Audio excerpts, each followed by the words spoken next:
Bismillah.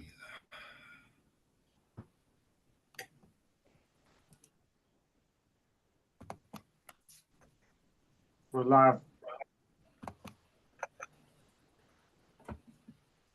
Peace, everyone, and welcome to the national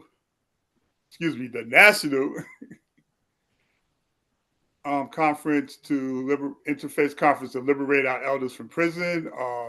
This is Brother Shep. This is day 3. We've had a long weekend here, so just catching up my breath right now. So I want to thank everyone that has participated and presented during this weekend. This has been a monumental weekend. A lot of great information and inspirational work has been done, and we're going to get into all of that. I'm in a little rush mode right now, so my words are jumbling up. Apologies for that. But this is Brother Shep. I'm a veteran of the original Black Panther Party. I'm calling out of the Bronx, New York.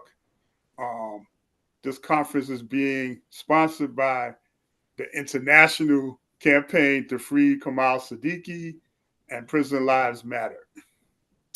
And we're going to open up with our opening prayer and libations. And I'm going to call on our brother Tafiq, Dr. Shaka Zulu, to open us up with a prayer, and then we'll do our libations. Brother Tafiq. Peace, family. And you can show yourself. Can you see me? Nope. My camera is on. My camera is on. Can you hear me? Yeah, we can hear you. Okay. My camera says it's on for some reason, so I'm not sure. Why is that? Let's see. Still no video? No. Oh, Lord. Well, let me set it off in the meantime, so we get the party started. I want to say thank you to everybody that's on this call and that's joining us across the globe. I'm a Muslim brother, and in the universal greetings of Islam, we speak in Arabic. We say Assalamu alaikum, meaning may the peace and blessings of the Most High be unto you. Shalom, Elohim, Alafia to all. And so the prayer would be in the opening. And because this is the opening for our session today as the Fatiha. In the name of Allah, the Beneficent, the Most Merciful, all praises is due to Allah, the Lord of all the worlds, the true and the only master of this day of judgment.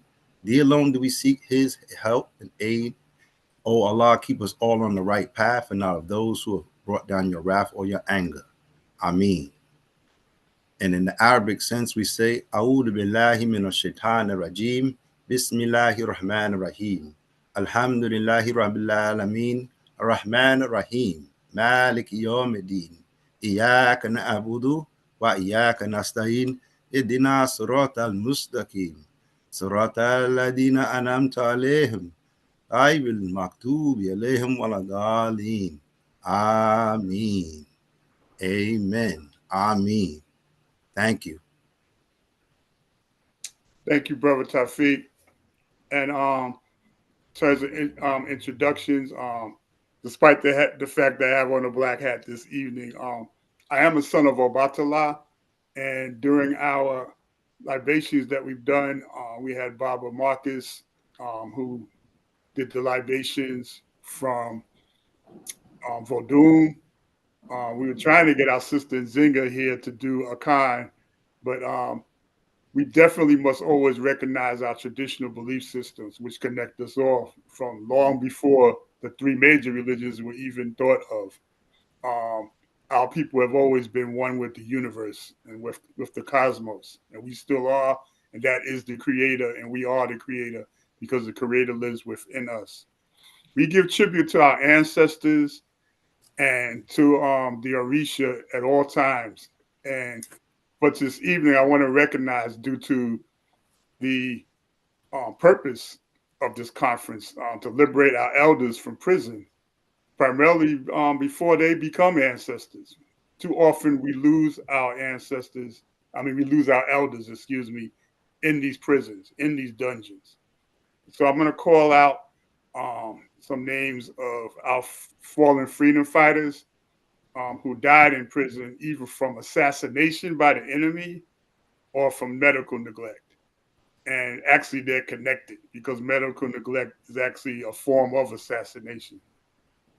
So if folks can see these names, I'm going to call them out. My brother Tafiq is going to do the pouring of libations. Unfortunately, we can't see him. But even though the screen is dark, I don't know why you can't see me. Before I go into this, there's this thing called dark matter in space. And these so-called brilliant scientists still don't know what that is. And we all know what that is. Those of us that are spiritual, that is us. That is the creator. And they'll never be able to identify it. So we have dark matter here. And the first thing I want to call out is for recognize our ancestors. Merle Africa. Ashe. Repeat after I call the names. Phil Africa. Ashe. Ashe. Ramon Chip Fitzgerald. Ashe. George Lee Jackson. Ashe. Mondo Wilaga. Ashe. Ashe. Albert Noah Washington. Ashe. Ashe. Bashir Hamid. Ashe. Ashe. Abdul Majid. Ashe. Ashe. Kwesi Balagoon. Ashe. Ashe. Warren Wells. Ashe. Teddy Jahif. Ashe. And that listed on here recently before this was printed up is Herman Wallace. Ashe. We say that because Herman didn't even last a week after he was released. We have to keep our ancestors in mind, and for those named, unnamed, from before the Middle Passage, through the Middle Passage, which we call the Mayafa, and even those who struggled on these shores here, we say Ashe. Ashe. Ashe. Thank you.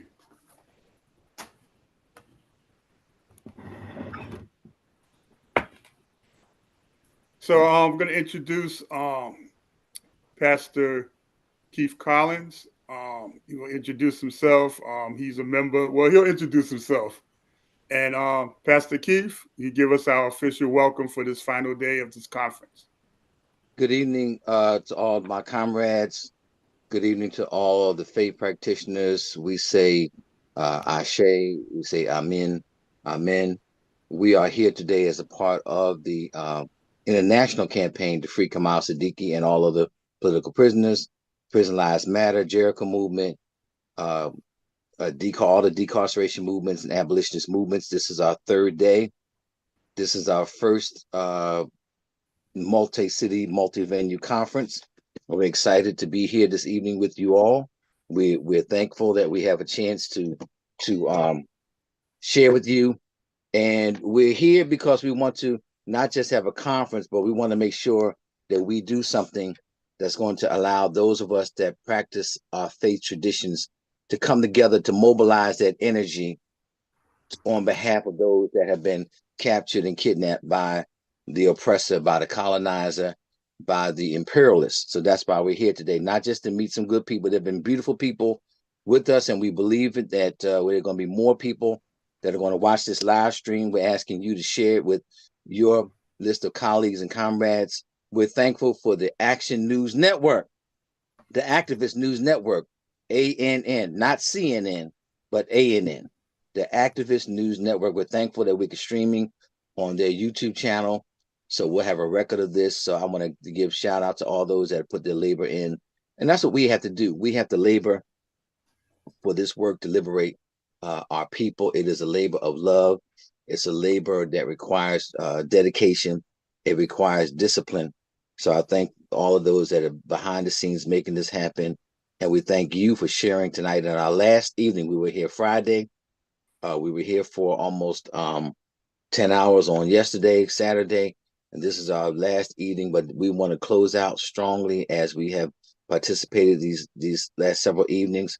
I want to thank all those in the committee. You know, we have a conference call, just so you know, as a result of watching and participating, you may want to join us.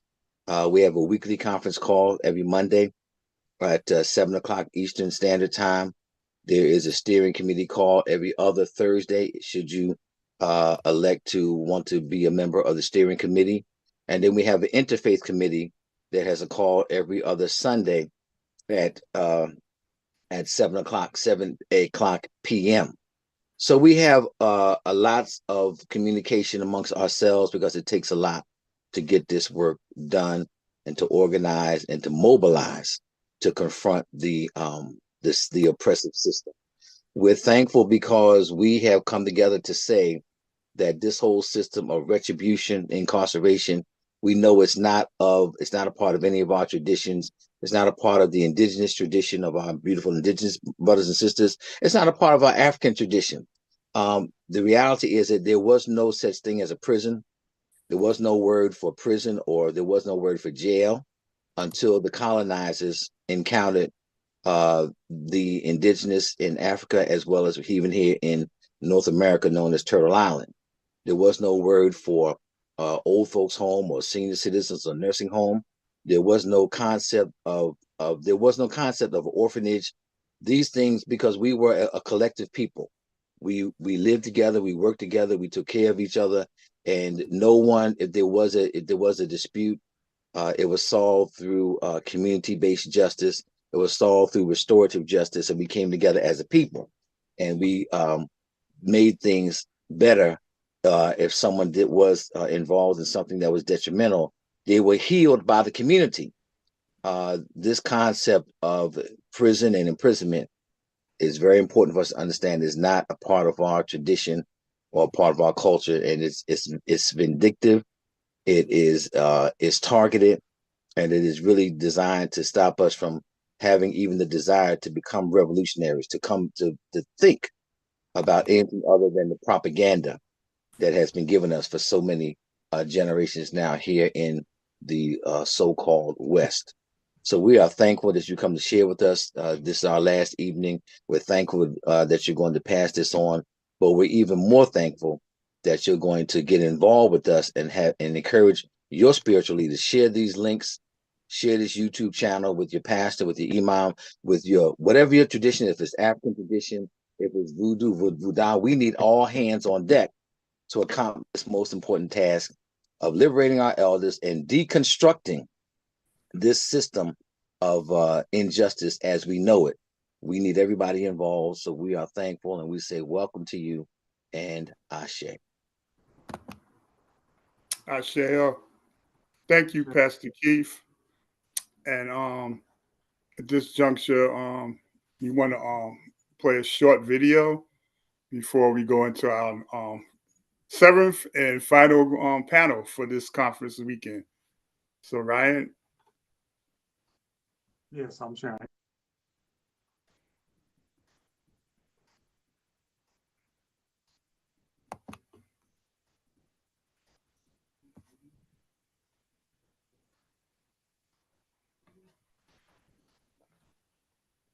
For those of you who don't have a schedule in front of you. When the muezzin goes up in the minaret twice a day, he cries to the world, there is but one God, and he is Allah.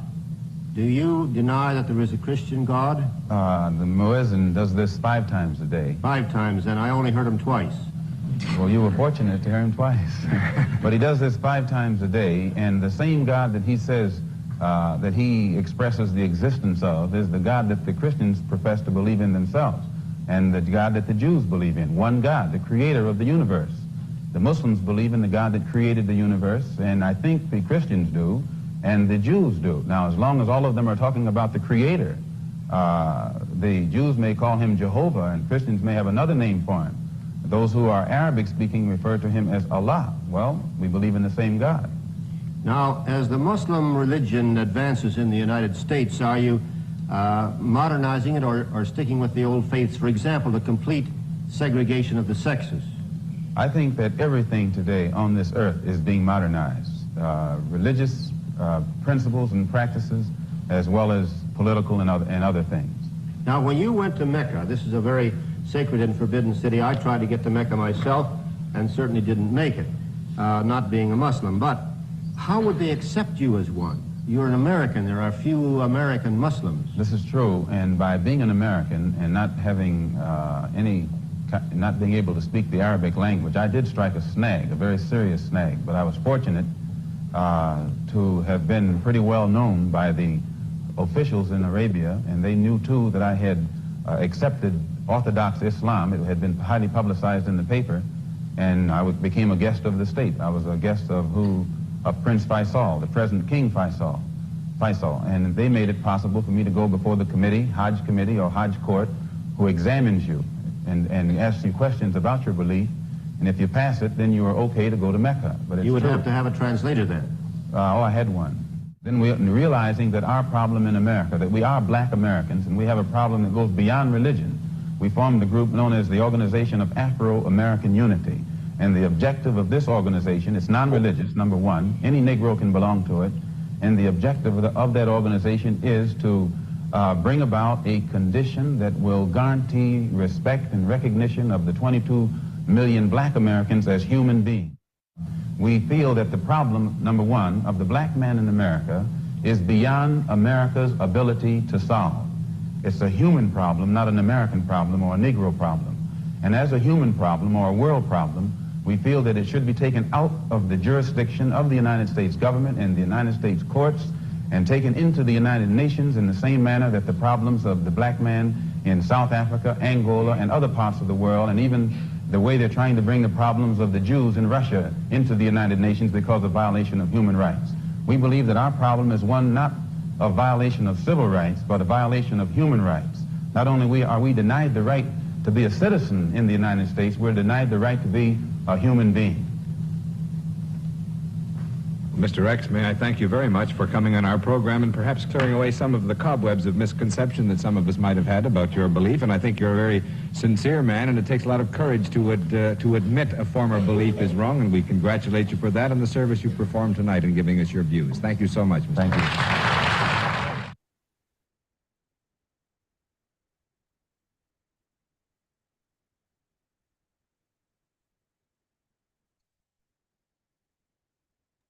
Share the second video as well, Brother Shep.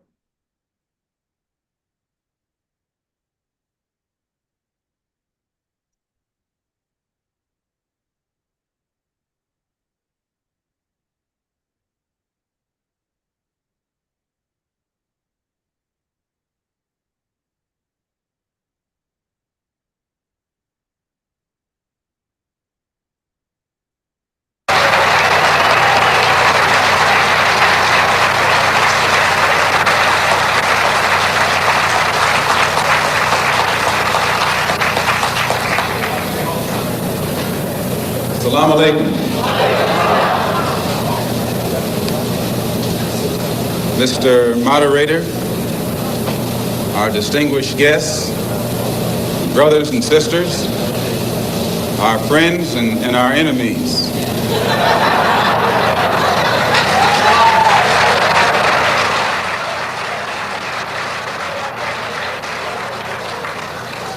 Everybody is here. As many of you know, last March, when it was announced that I was no longer in the Black Muslim movement, it was pointed out that it was my intention to work among the 22 million non-Muslim Afro-Americans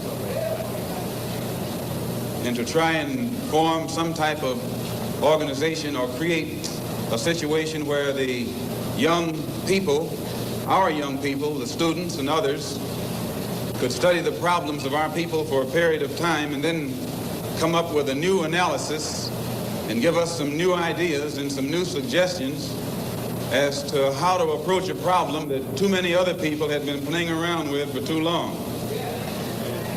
And that we would have some kind of meeting and determine at a later date whether to form a black nationalist party or a black nationalist army.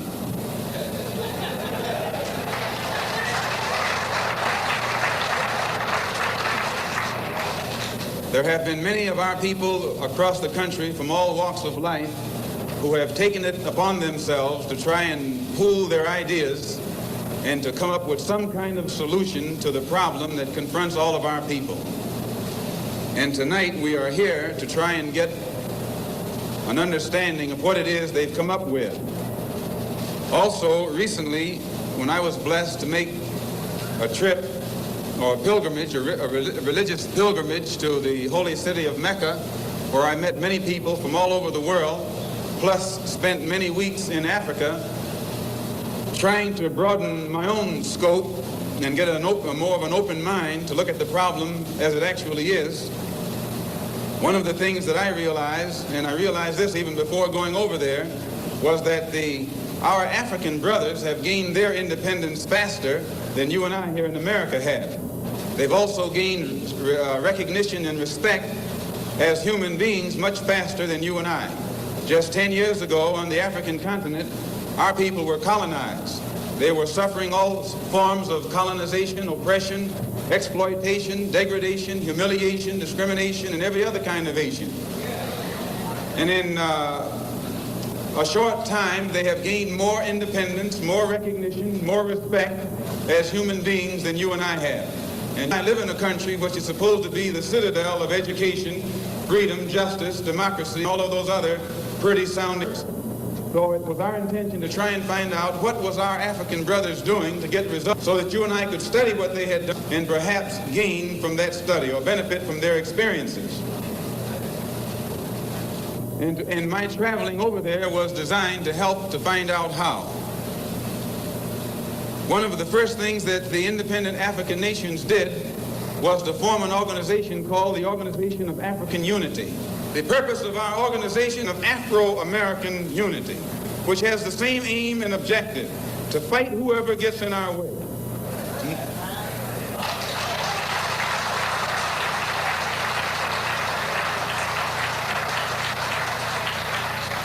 To bring about the complete independence of people of African descent here in the Western Hemisphere, and first here in the United States, and bring about the freedom of these people by any means necessary.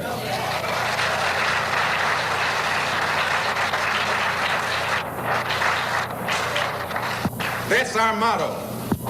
The purpose of our organization is to start right here in Harlem, which has the largest concentration of people of African descent that exists anywhere on this earth. There are more Africans here in Harlem than exist in any city on the African continent, because that's what you and I are, Africans.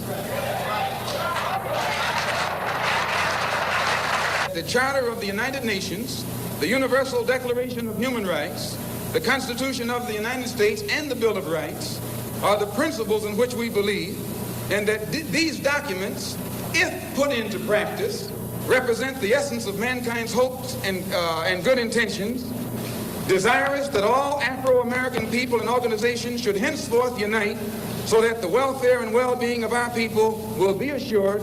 We are resolved to reinforce the common bond of purpose between our people by submerging all of our differences and establishing non-sectarian constructive programs for human rights. We hereby present this charter. Number one, the establishment. The Organization of Afro-American Unity shall include all people of African descent in the Western Hemisphere. In essence, what it is saying, instead of you and me running around here seeking allies in our struggle for freedom, in the Irish neighborhood or the Jewish neighborhood or the Italian neighborhood, we need to seek some allies among people who look something like we do. And once we get their allies,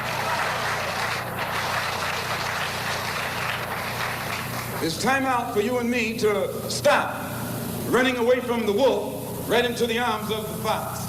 looking for some kind of help. That's a drag.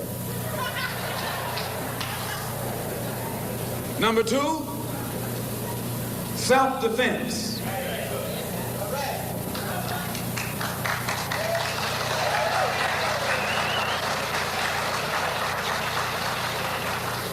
Since self-preservation is the first law of nature, we assert the Afro-American's right to self-defense. The Constitution of the United States of America clearly affirms the right of every American citizen to bear arms. And as Americans, we will not give up a single right guaranteed under the Constitution. The history of unpunished violence against our people clearly indicates that we must be prepared to defend ourselves, or we will continue to be a defenseless people at the mercy of a ruthless and violent racist mob.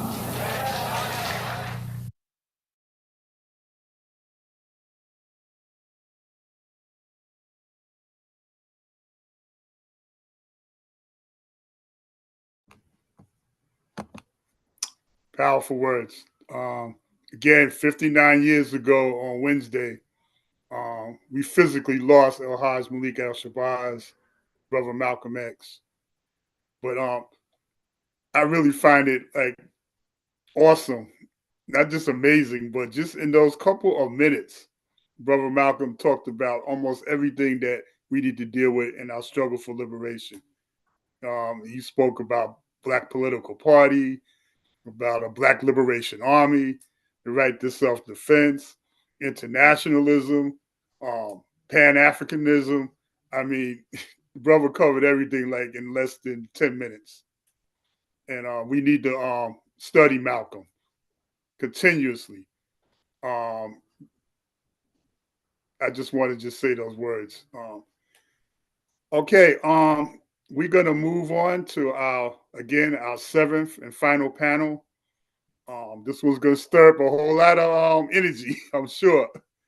We're going to deal with a situation that's so closely related to some of the tragedy that's going on in this world in general, but particularly in Palestine right now, and how it connects up to what goes on in this country. So our title is Zionism, Evangelical Politics, and White Nationalist Christian Extremism.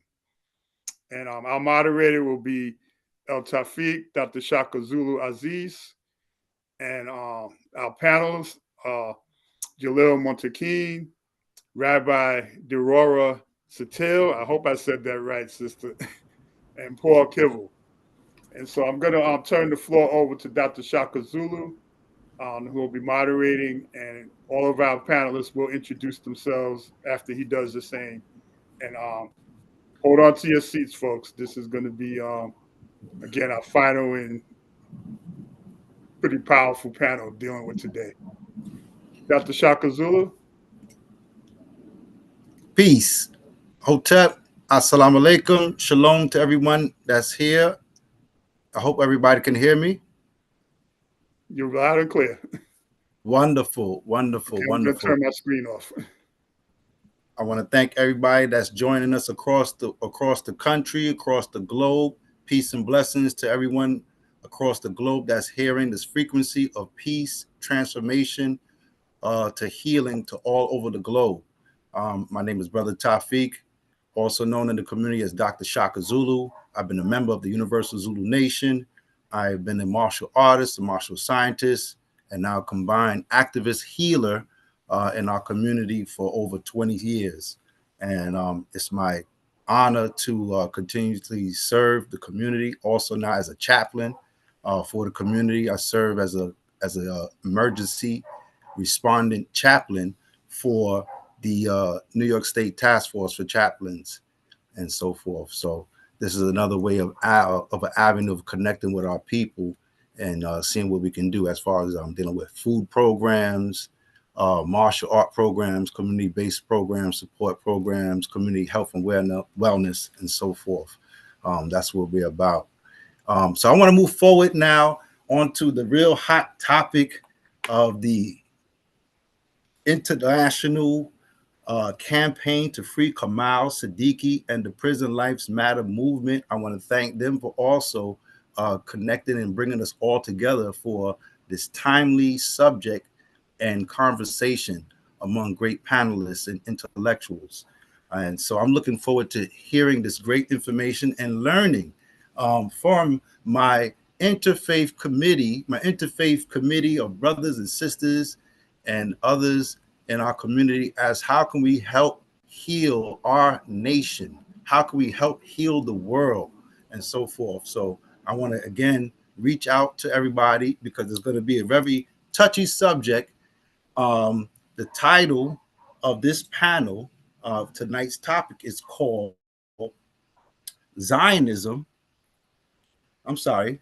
Oh, Lord have mercy. There's so much going on over here. Where are we at here? It is Zionism, evangelical politics, and white nationalist Christian extremism.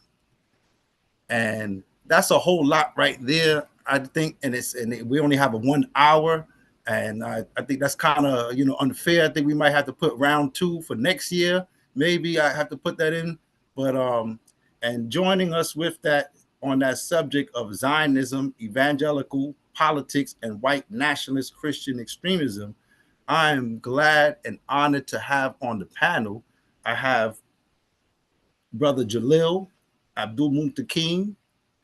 I have Rabbi Jorora Satel and Brother Paul Kival. And I hope I pronounced everyone's names correct. If I didn't, I'm so sorry. So I apologize in advance. Peace. So I would like to start with our beloved brother, Jalil Abdul Muntakim, if that's all right, to get us started as to what is the concept or what is your knowledge of this issue of the Zionism and the evangelical white nationalist Christian extremism that is being talked about right now. Yeah, also we want to remind our panelists to please introduce themselves too.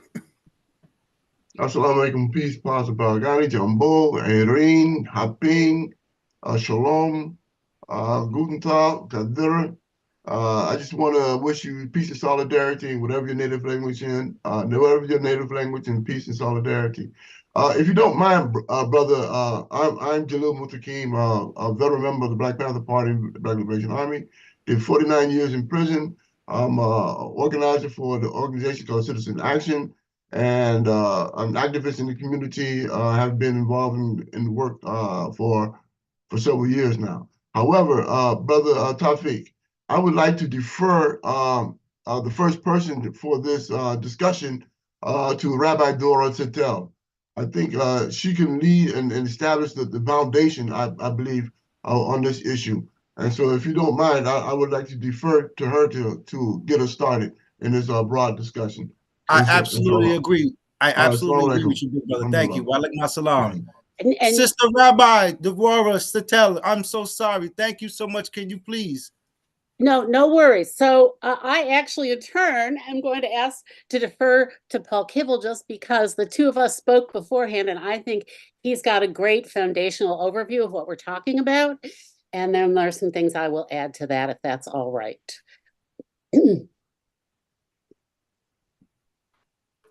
Brother Paul Kivel, are you still with us, brother? Yes. Can you see me? Yes. Okay, good. Thank you. I'm Paul Kivel. Use he, him pronouns. I live in Hui Chun, which is unceded Lishan Ohlone land, also known as Oakland, California. I'm honored to be here and glad to be able to support the important work of this network. And I want to thank the organizers of the conference for inviting me to participate and to thank all those who helped put this conference together. There are 3 phrases in the topic of this panel, and I want to address each of them, but to do so under the larger framework of Christian dominance. For the last 1,000 years, Christian wealth, power, and violence have dominated the West. Using vast systems of violence such as the Crusades, the Inquisitions, the witch burnings, slavery, genocides, and land theft, white male Christians have shaped our feelings, our beliefs, our relationships, and our domestic and foreign policy. So I want to make some distinctions to start out with. When I refer to Christian dominance, I'm not referring to individual Christians who have many different and complex relationships with dominant Christianity. And I'm also not referring to Christianity as such, because there are many different alternative Christianities. We can think about liberation theologies, the Black church, feminist liberation, Native American churches. There's a lot of different kinds of alternative Christianities, many of which have been under attack by dominant Christianity, and some of them have been eliminated because of that. What I am describing is a pervasive, deep-rooted, long-standing system of power and wealth which attempts to dominate all aspects of our life. You could say that the domestic policy of dominant Christianity is white Christian nationalism. This is the belief that the U.S. was founded as a Christian country and that only white male Christians should be in control of all aspects of our society. They believe this is God's will, and any level of violence and destruction is justified in that pursuit. You could say that part of the foreign policy of dominant Christianity is Christian Zionism. Christian Zionism is the belief that Christians should unconditionally support Israel's dominance in the Middle East because God said so and because the end times is coming, but requires Jews to be returned to the Holy Land before that can fully happen.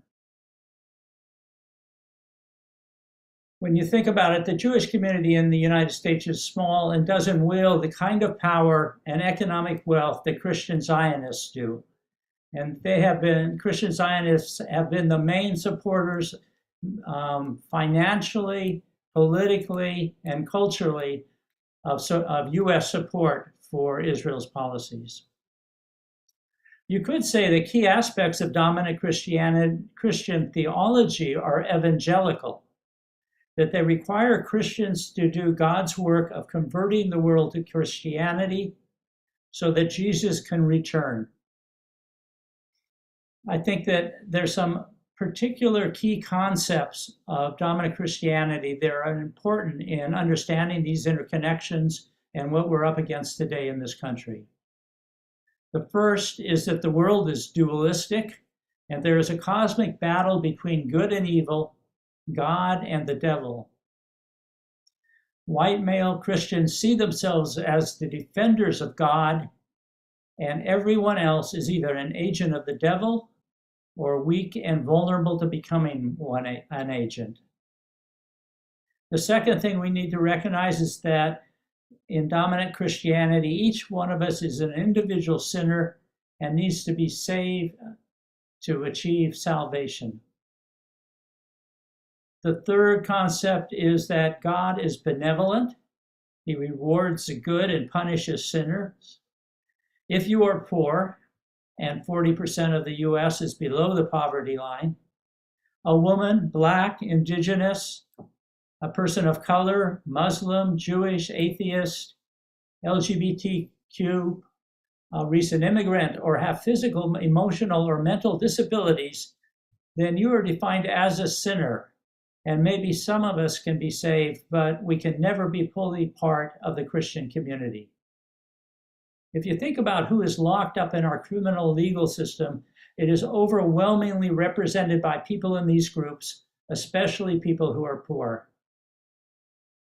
And the final thing that I think is important to note is that under this theology, God is a God of judgment, retribution, and punishment. And our society should carry on his work through unrelenting war, policing, surveillance, and incarceration. This is an evangelical theology that is widely shared and is being acted out as Christian dominance. So where are we today? We live in the center of a declining empire whose agenda is embodied in the recent Christian Supreme Court decisions attacking all of our civil and human rights. This is directed by a white male Christian ruling class that is trying to distract us and divide us from working together to challenge their power and wealth. It is trying to hold together a failing empire through economic and political power and by military bases and armed interventions around the world. It also uses US armed proxies like Turkey, Saudi Arabia, Israel, the Philippines, Britain, France, and India to carry out its agenda. Okay, hold on, brother Kivel. Is that right? I think you did a wonderful job at just initiating the introductory of the context of where we want to go at. And now I would like to ask Rabbi Satel if she could lean in on that now for us, please. Thank you very much. So I'm Drora Settle. I am a rabbi here in Rochester, New York, which is unceded Seneca land. And I'm also active currently with Rabbis for Ceasefire, which is an international movement of Jewish leaders working to end the war and violence in Israel and Palestine. So I would just, I think that one thing that people outside the Jewish community might not be as much aware of about Christian Zionism too, is that it's very disconnected from Jewish perspectives in the Jewish community, and that the support of those organizations for the state of Israel has nothing to do with support for Jews or Judaism, that their interest in supporting that state is their belief that by gathering all Jews back together in that part of the world, that will help to bring about the return of Jesus, and also a time when Jews themselves will all become Christians. So there is nothing that supports or honors our own traditions or anything about Jews' connections or not to the land of Israel as opposed to the state of Israel.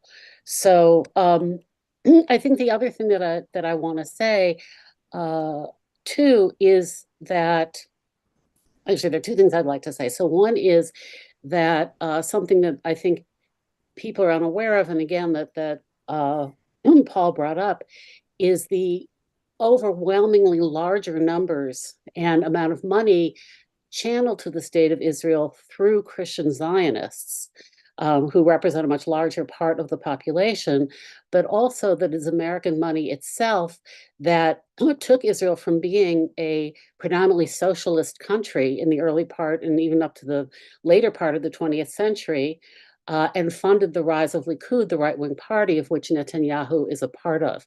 That American right-wing money was instrumental in doing that. Additionally, I also want to, I think it'd be really important to engage in, again, something that Paul brought up about the Christian origins of the penal system in our country and the way in which certain Christian philosophy, again, white Christian philosophies, really created that whole system of a very punitive penal system with which we live today, and to sort of explore that part of it as well. So thank you. And again, I didn't say this, but I'm really honored to be with you. And I told Paul too, anytime Brother Jalil asked me to do something, I'm there. So I'm very grateful for being included today. Thank you so much. Brother Abdul Muntakim, assalamu alaikum.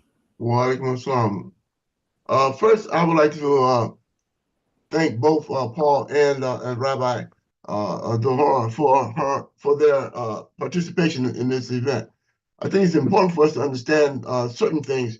In as much as the topic itself, I like to go off topic a little bit and try to gear the discussion in a way that we can understand the damage that has been done, the trauma that has been done to the world based upon this idea of Christian salvation, Christian belief particularly coming from the doctrine of discovery. And if we look at the doctrine of discovery, as Paul had made mention, what happened with the conquistadors and the kind of beginning processes of this dominant Christian idea, Christian thought, right? Came in 1493 under the Papal Bull, the Doctrine of Discovery, which stated that the decree asserts that Spain and Portugal will go out through the world and conquer, essentially, and make everyone abide by the Christian belief or Christian systems or Christian thought. Okay. And this was by Pope Alexander the Sixth, the Papal Bull, the Doctrine of Discovery of 1493. And that's the reason why we don't have the the Incas today, or the Arawaks, or the Tianos, or the devastations of the native indigenous of this Americas, or the Turtle Island, original name of Turtle Island. All right. Now, when we look at this and understanding the pervasiveness of this Christian belief system, based upon this idea that Christianity is to dominate all other religions on the planet, to the extent of being able to annihilate people, genocide people, and create conditions from which enslave people. This is what we are up against. This has created the world that we're in today. Okay, now, when we look at the ideas of Christian Zionism, we know that it's also based upon this principle, right, of the dominance of Christianity. Okay, and to the extent whereas they are prepared to commit mass murder, right, or commit genocides. And that's what we have going on in Palestine today, not necessarily by the Christians, right, or by those who believe in Zionism. Zionism is part and parcel, or an aspect of this ideal of supremacy, right, where they believe that the Jewish religion or the Jewish people should be supreme in the areas from which they claim to have title for. All right. But when we look at the scripture, we understand the scripture does not necessarily says that. Okay. And so they came up with this philosophy of Zionism in order to establish a homeland for the Jewish peoples, Judean people. And so again, we find this kind of building of a philosophy, building of an ideal of supremacy, okay, under the guise of religion. And same thing for the evangelicals, Christians, right? Same kind of ideal, same kind of principles, and it all supports this European foundation of white supremacy, right? And this is what we really need to get to the heart at, because if we don't understand this, how they are functioning, how they're operating, how they are capable of committing genocide, then we won't really get to the heart of the problem, right? And we understand that it is in fact a problem. And so where Paul and rabbis make mention of the idea that they're waiting for the Messiah to return, right? For Jesus to return, and trying to create a condition, an environment based on this belief system, this false idealism, right? Under the guise of Christianity, we have to really look at it in more depth, because it has been found throughout history to be genocidal, to kill off people, right? And so this is what's going on in Palestine today, right? The evangelicals supporting this idea of establishing the Jewish homeland of Israel, so the purpose of this Messiah, so they can have this rapture, right? This idea of this rapture, and this form of messianic ideals that they believe is going to purge the world of everyone except for their own, for themselves. We got a problem with that. Or I have a problem with that. And we need to look at it in terms of the depth and the damage that has been done, not only to Black people, right, but all people around the world, all Native indigenous people around the world, and as is going on in Palestine today. Now, I'll leave it with that. Brother. Yeah. I thank you, brother. I want to ask a question. I want to pose this question to Rabbi, if possible, if she can answer, what would be the difference? Meaning the fact there's so much talk and discussion right now, it's such a hot pot topic. What is the actual difference between Judaism and Zionism? Because a lot of people are actually, like, when we're talking about Zionism, what we're finding out right now, when we're lifting up the covers, is that the Zionist movement happens to sound like a nationalist movement that's not necessarily in conjunction with real Judaic law. It's not about peace. It's basically a political philosophy that sounds like colonialism, and like the Inquisitionists, like he was saying, dealing with the papal papacy, where they were to destroy all peoples of color in particular. And so, can you elaborate on with us as far as what is the difference? Is there a difference? Because I'm also hearing that Zionism, that there's also, as much as that they're connecting, you guys mentioned to us about Christian connection, which we have the Christian Zionist movement, right? We know we have the Jewish Zionist movement, but then there's also, that's the real political movement, and Shakers and the Zionists are actually atheists. So, okay. So first of all, outside the Jewish community, I know that the term Zionism is meant for a specific militaristic, state-sponsored oppression of the Palestinian people. But within the Jewish community, there's an understanding that that word can mean a lot of things. And so I would even say exclusivist Zionism might be what we're talking about with the state of Israel at the moment, where they see not only to have a Jewish homeland, but a Jewish homeland where nobody else gets to be, right? As opposed to historically, there have always been movements of people who call themselves Zionists, who believe that there should be Jewish self-determination in the land, but not necessarily to the exclusion of the self-determination of Palestinians or coexistence with other people in that land. So I just want to sort of say that that word sounds really different inside the Jewish community these days as opposed to outside the Jewish community.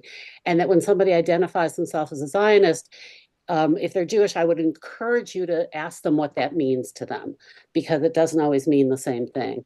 The other thing I want to say is I also want to be clear that half of Israelis are people of color. They are Mizrahi Arab Jews or come from North African or Mediterranean areas.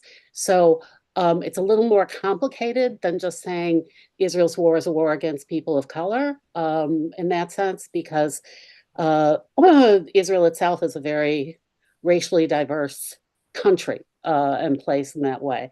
At the same time, I don't want to in any way minimize the genocide that's happening, the appalling violence and all of that, which for many of us was not the point of Zionism, was not the point of restoring Jewish self-determination, right? It was not to oppress other people, but in fact to create a society that understood how, as oppressed people, we had to create a new kind of society in which no one was going to be oppressed. So that's an incredible sadness and grief, I think, for many of us, that could not happen that way or did not happen that way. I think that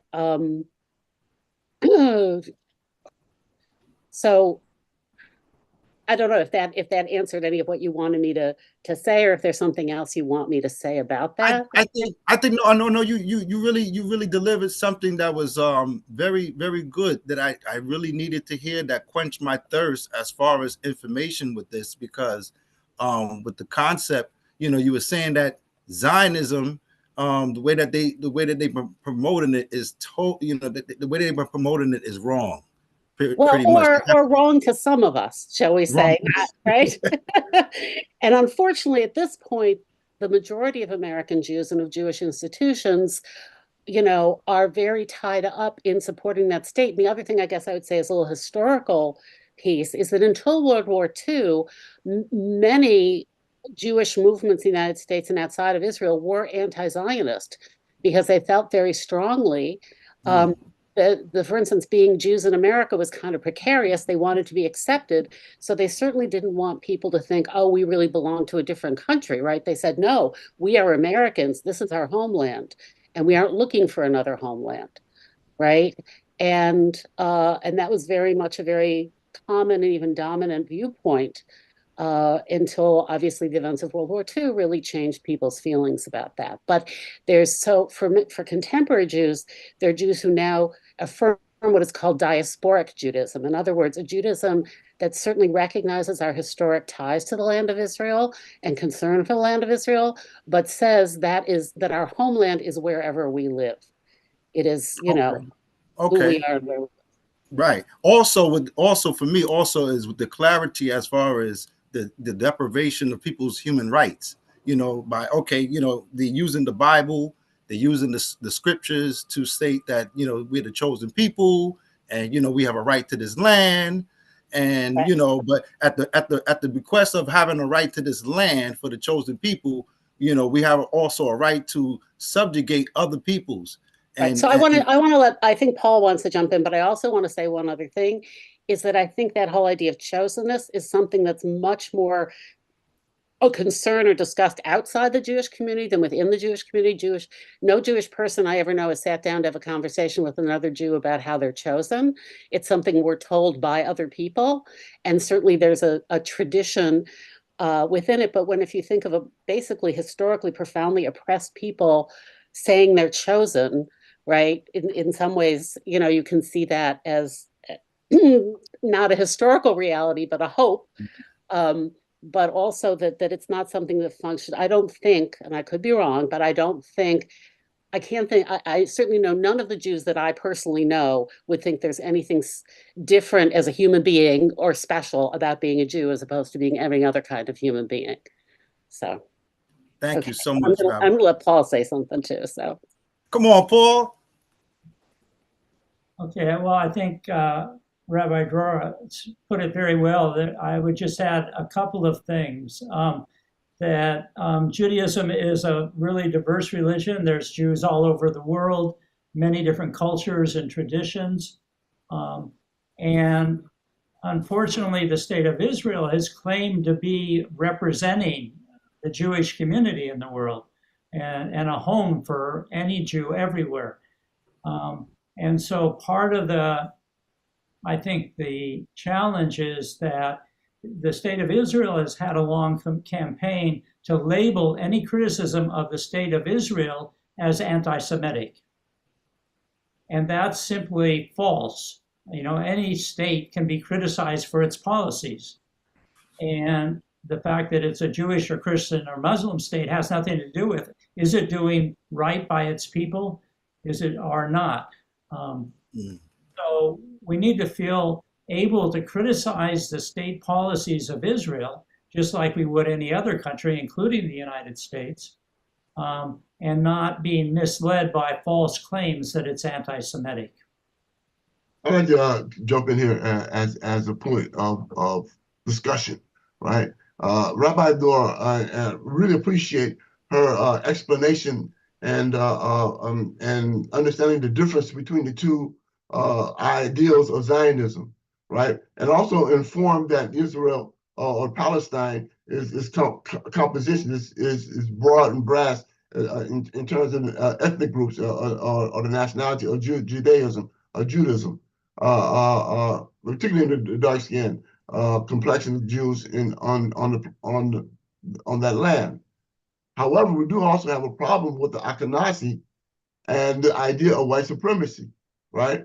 And the kind of discrimination of the darker skinned Jewish community from the lighter skin or the Ashkenazi Jewish community, who are mostly, and in this instance, it was in government and purporting this idea of Zionism. Okay, so it's important for us to understand that the problems that we have is in as much as a question of Judaism or a question of Zionism or a question of evangelicalism, right? It's also a question of superiority versus inferiority, right? This idea that other people are greater or better than those other, right? White supremacy, right? And this idea of Judaism, or not so much as Judaism, but this form of Zionism that's being promoted by the Ashkenazis or the European Jews that has migrated to the land of Palestine.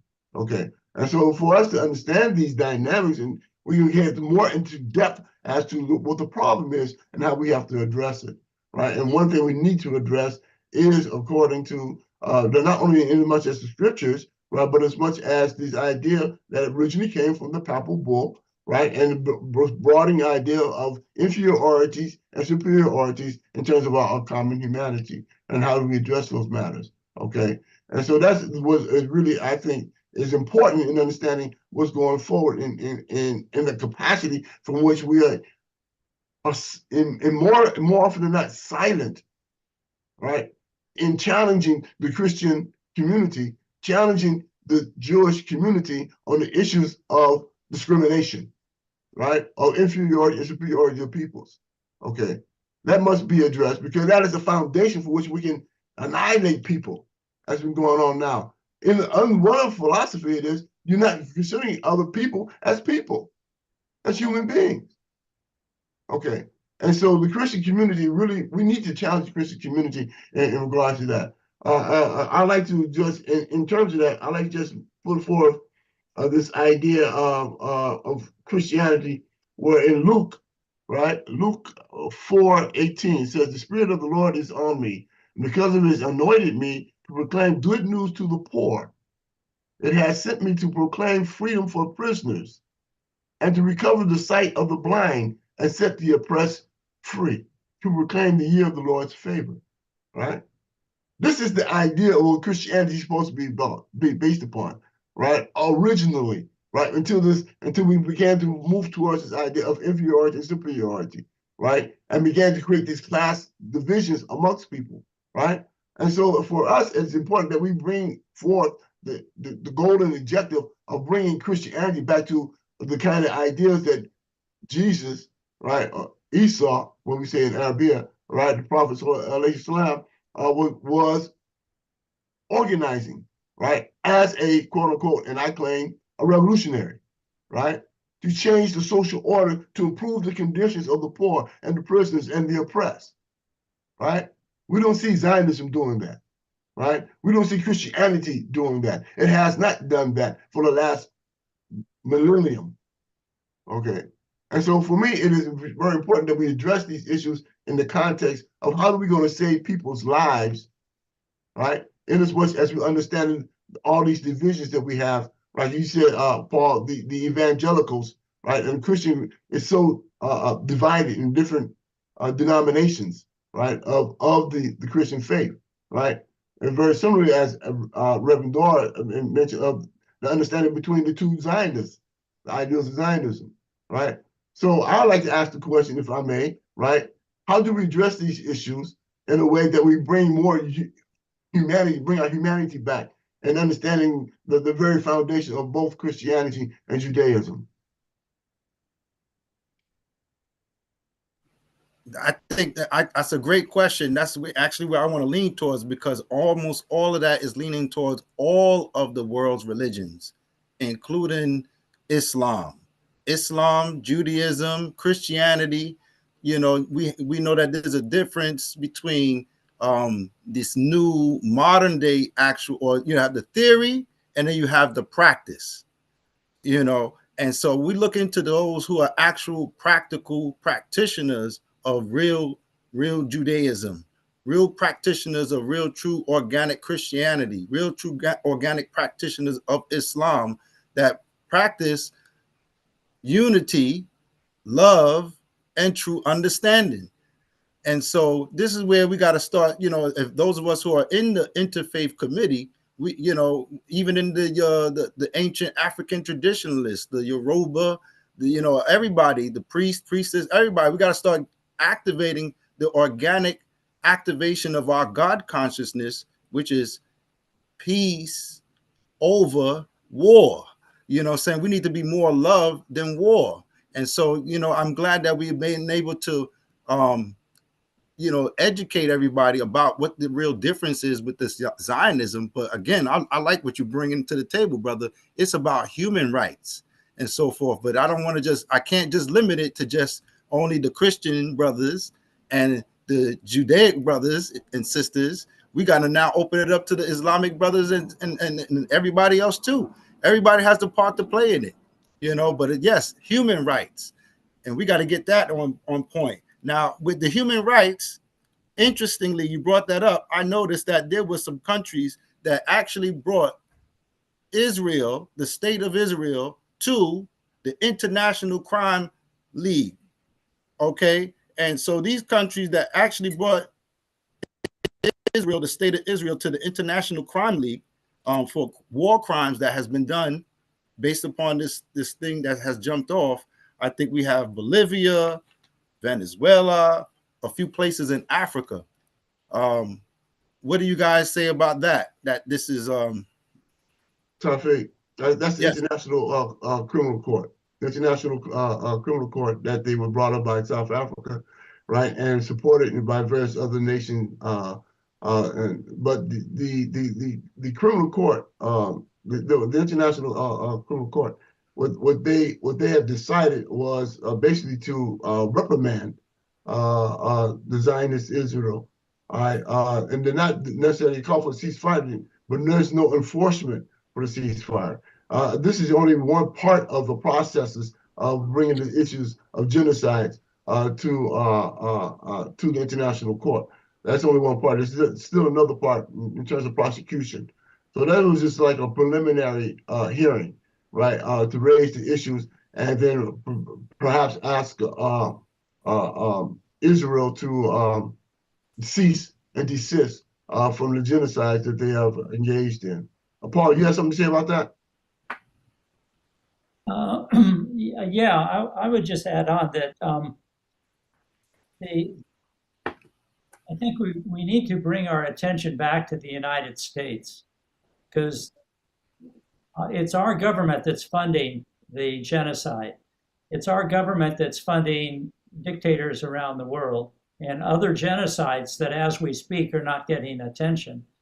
And so we need to figure out ways to organize across our differences and not be manipulated around those differences, whether they're religion or race or class or gender, to have enough people power to actually challenge the ruling class in this country.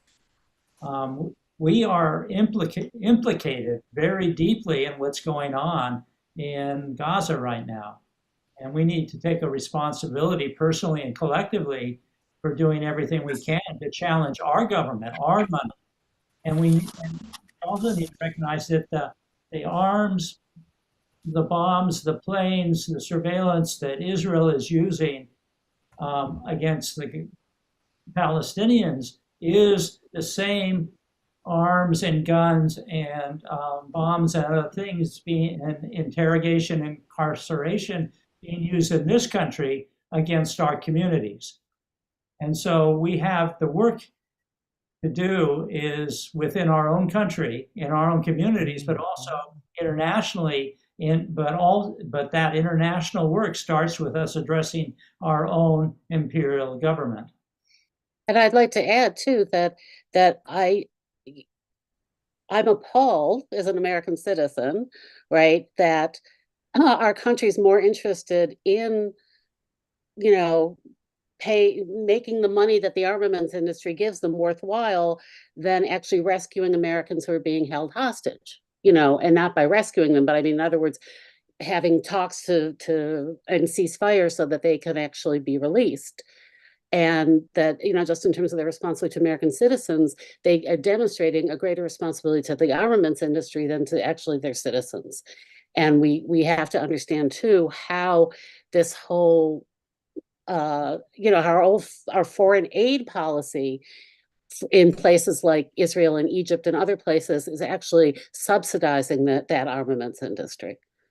That it's really about Americans, pushing or selling or giving their weapons throughout the world to hurt other people, to oppress other people.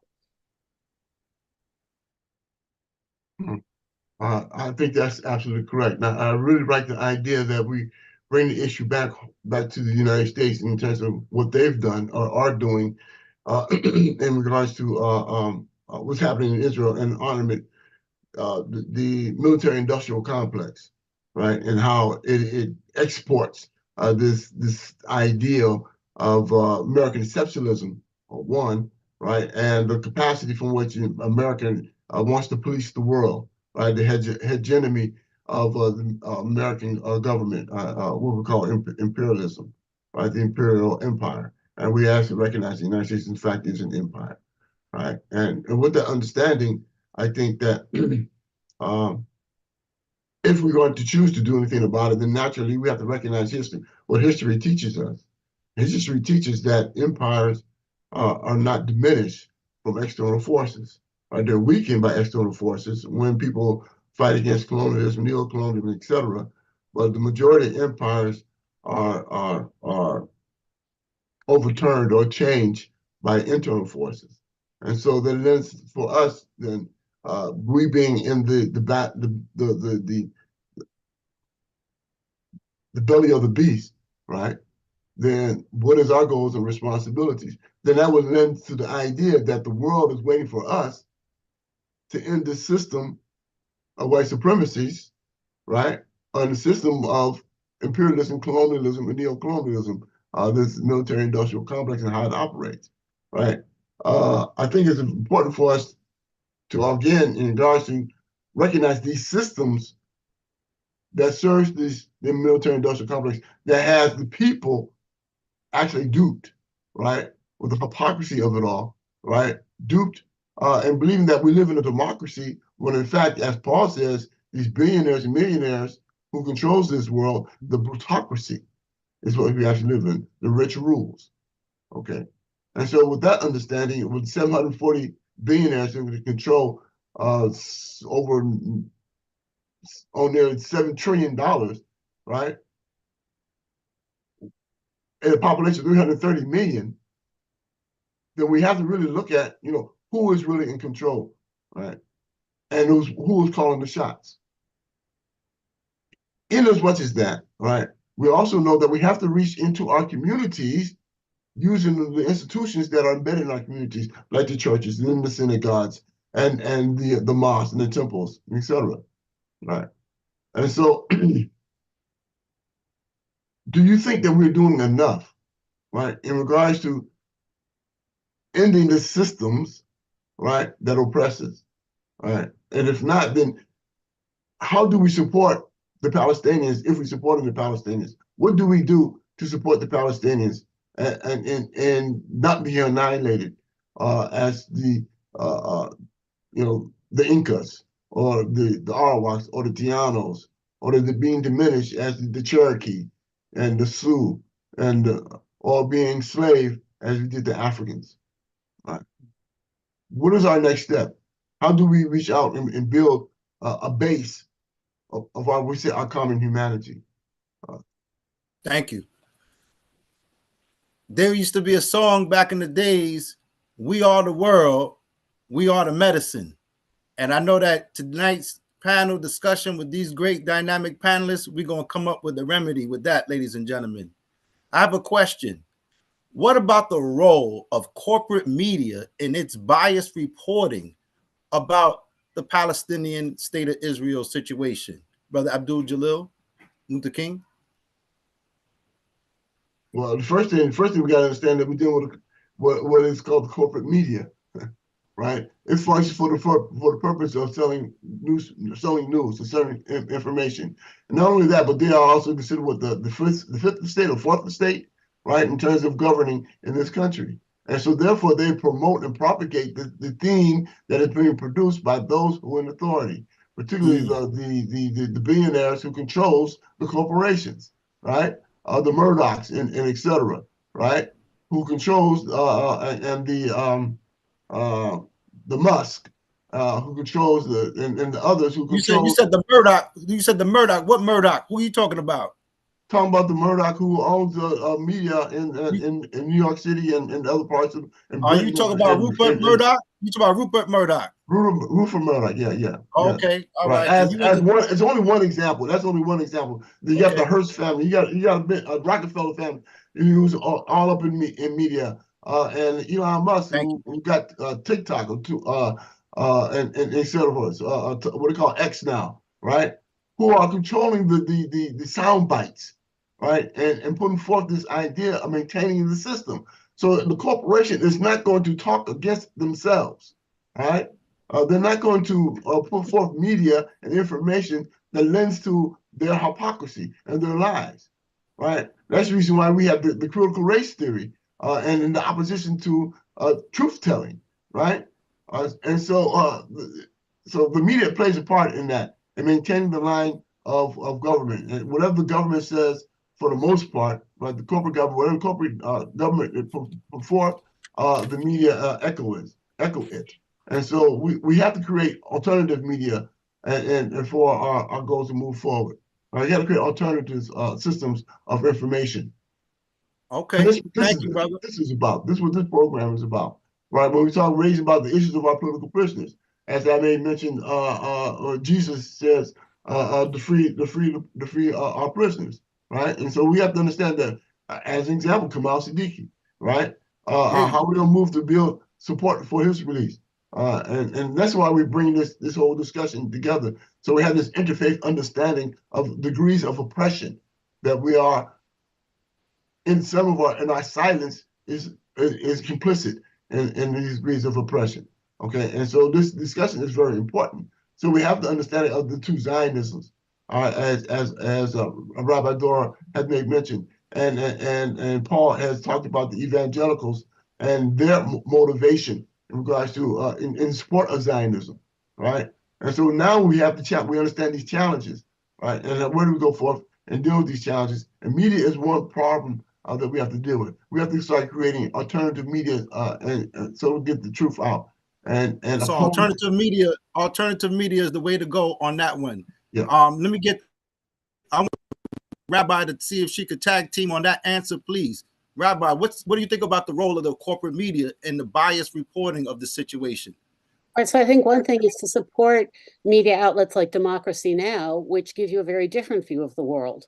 And I'm sure that you have or the Pacifica Network or groups that there are, that part of it is we can't take down maybe Fox News, but we certainly can, do what we can to build up the ones that are giving us the information we need. And I think that that's something in general too. Someone said about, what do we do about extremists? And one thing that I would say we know about the way you create peaceful outcomes to conflict in a whole range of ways is to not start by engaging the extremists, but in fact by isolating and putting them off to the side while letting the people who want to make peace, right, who want to build relationship, who want to build community, who want to act with love, create the center and work together in that way and build up what we need and what's working. Thank you. Brother Paul Cavell. Well, I think the media is important in creating our own media. The ruling class, their main strategy is to divide us and to play on fear and hatred. And we have to be very careful in our own lives and organizations and communities to look at who is being marginalized, who is being demonized, who is under attack right now, and combat, not to have the conversations, to provide the information that lower the levels of fear and hatred, because whenever we see a group of people under attack in our society, if we don't step up as to be allies to them, then we're folding right into a ruling class agenda. And I think that all of us have certain groups that we, instead of stepping towards when they're in trouble, we step away from. It might be because they're a different religion, a different race, they're recent immigrants, there may be people with disabilities. We need to look at ourselves and challenge the ways that we exclude or marginalize people in our own communities and have those conversations and be building those bridges, challenging that fear and hatred.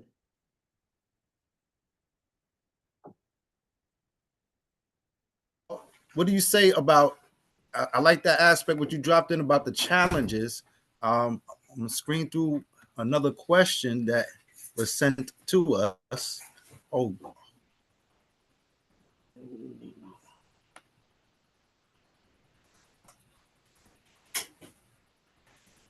Oh, I missed that question there. Here we go. We was talking about the, oh yes. Here we go. I'm sorry. How can we challenging Christian extremists, in particular, relationships that may find themselves in not only the media, but particularly in militias, KKK, Trump's MAGA, etc.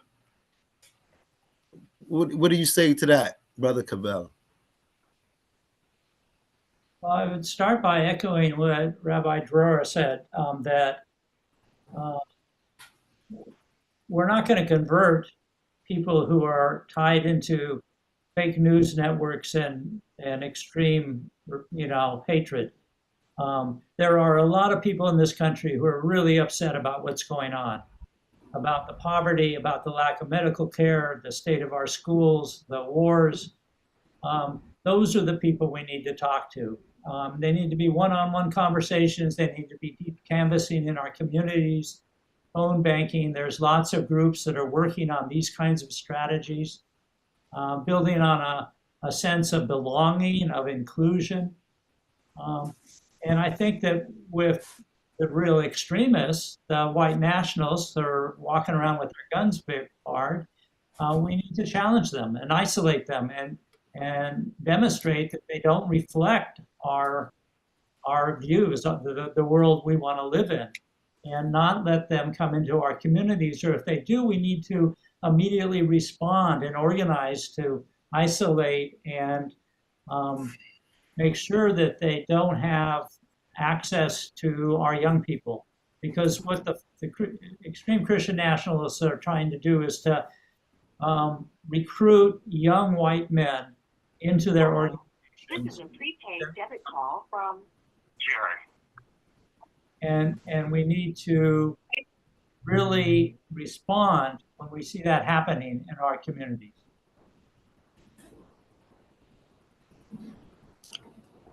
I totally agree. Knowledge is power, and the activation of it is what's key. And we coming together, forming that light of fire of action.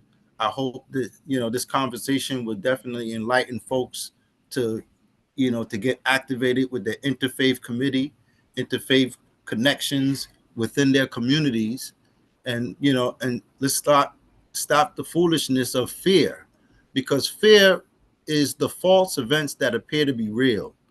And they're creating this thing about so much hatred, and there's actually more love in the community than hate.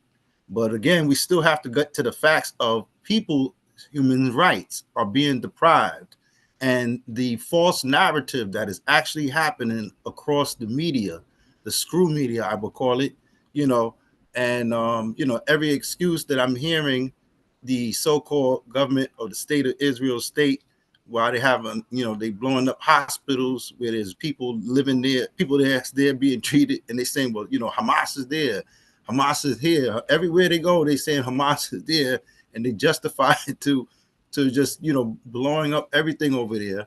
And then there's talk of the taking over of that whole strip of Gaza, and then at some point we're talking about years later that they want to create and take over that whole landmass and make a casino, a specialized casino. Some folks were saying, almost like what we have in Qatar.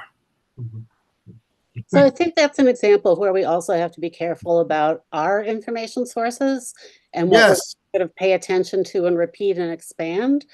And I think that the thing that's both heartbreaking but really urgent about this in some way, I think, for the Jewish community, is the need to face that Christians made a pact with empire very early on.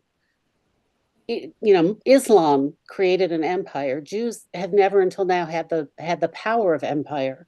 And now we see that we don't use it any better than anybody else does. right? And we have to sort of grapple with what that means for our values, for our communities, for all those things. And in that sense, now we're in greater connection with our Christian and Muslim siblings who are fighting against empire and their traditions. And so I think that's a very important thing. And I also think that the other thing I want to say in that sense too is that I'm heartbroken that we have not gotten to a point in the world where somebody's willing to acknowledge, someone who has power, if you will, that violence begets violence. And at some point, someone has to be the moral adult and say it stops with me. And I wish, that it could have been our Jewish tradition that caused people to do that. Clearly, it didn't happen. But I think we have to be, really clearly speaking about that as well, that this has to be, at least for me, a nonviolent movement and connection too. Let me add a couple of points to that. First of all, I want to make a quote. I say a quote from out of the Quran, Bismillahir-Rahmanir-Rahim, and then fight them until there is no more tumult or oppression. That their tumult and oppression is worse than slaughter, and fight them until justice and faith prevails. Faith in the law, faith from God prevails. And so for us, I think that it's not even anymore a question whether or not we have to engage. They are engaged, okay? And they're engaged in the process of killing people, murdering people, mass murdering people, right? The process of genocides. And so when we look at what do we do in return, we have to engage. Paul said that we need to challenge the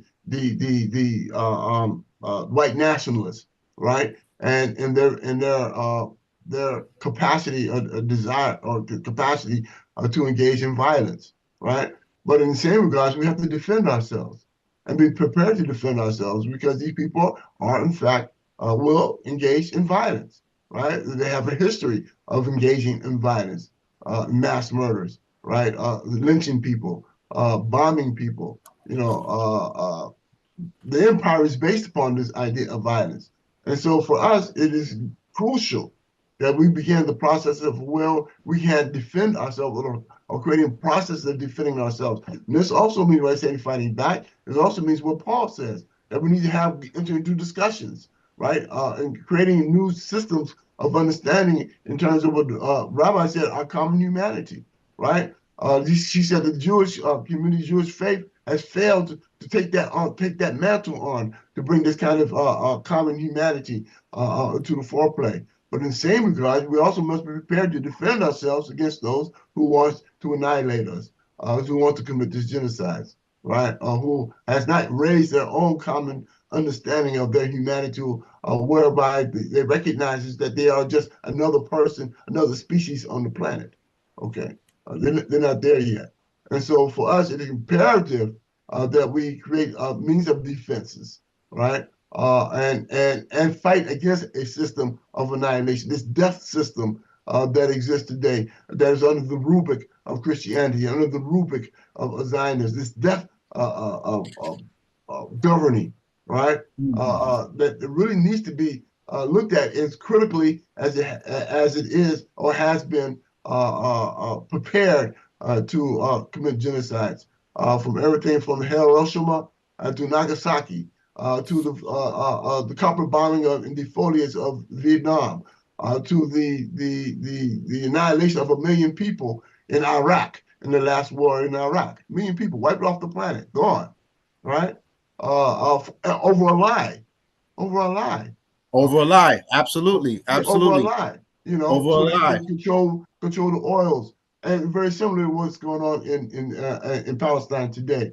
And so for Palestinian people to be willing to defend themselves, they have to be able to do so, right? And for other nations who are suffering these kinds of oppressions, they must be in a capacity to defend themselves. Otherwise, they'll be annihilated, as has been found throughout history under these philosophies, these ideals of both Christianity and what is going on with Zionism today. And so, and let's not, as you made mention, Tafi, not to belittle some of the excursions of the Islamic history, right? And they're conquering as well. Okay, but let's also keep in mind that when they did conquer, they brought education and civilization to most nations, particularly like what they did in the Moors in Spain.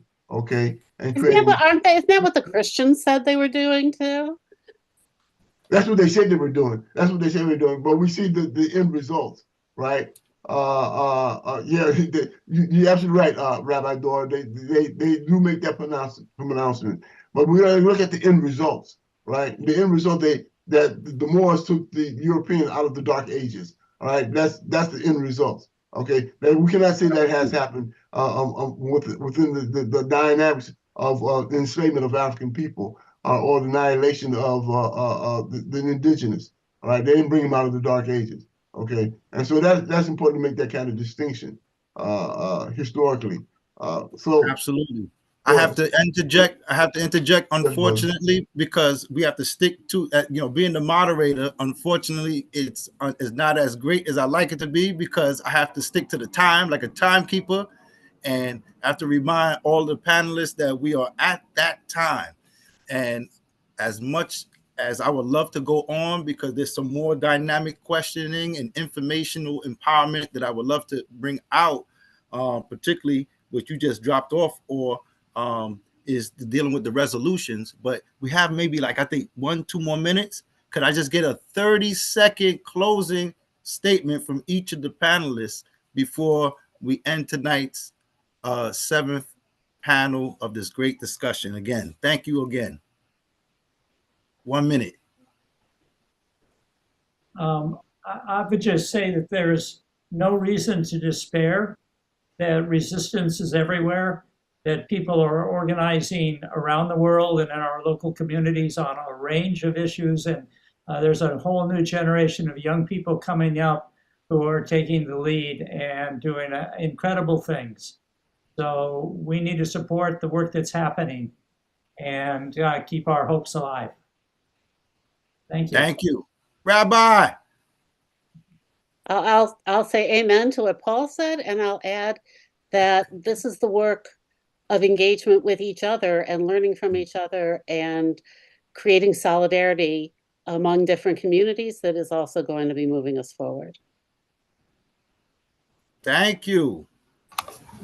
And I say, Brother Mutakim, assalamu alaikum. Wa alaikum assalam. I say, alhamdulillah, all praise belongs to the Most High, to our God, right? To the God of Abraham and Esau and Mikael and Yusuf, Joseph, and the God of the Messiah, of Esau. There's only one God, right? And there's only one humanity, right? And we need to learn that. We need to build a foundation based upon the idea of unity in regards to our understanding of our common humanity, right? This division has been created by this, at least since 1493, that has established the foundation which we live in today has to be reversed, right? We cannot live, we cannot continue to live under a system that's based upon these kind of religious, ethnic divisions, right? And this idea of superiority and inferiority amongst the peoples, right? Those ideals have to be resolved. Thank you. Thank you. Wa alaikum assalam. My closing statement remarks is resolutions of peace over war, recognition of human rights, self-defense. Human rights is health defense. Power to the people. Thank you for allowing us to share that information with you guys. Peace, Brother Shep. Back to you. Thank you. Thank you. Yeah, we could go on with this conversation. We're just getting into some good stuff. You certainly can. Imperialism and colonialism and world conquest and all those things. But we have to come back together and really tackle that issue, especially from history. Again, I want to thank all of the panelists for their sincere answers and their energy. I appreciate them, and I'm sure everybody that was listening across this whole transmission, they appreciate it as well.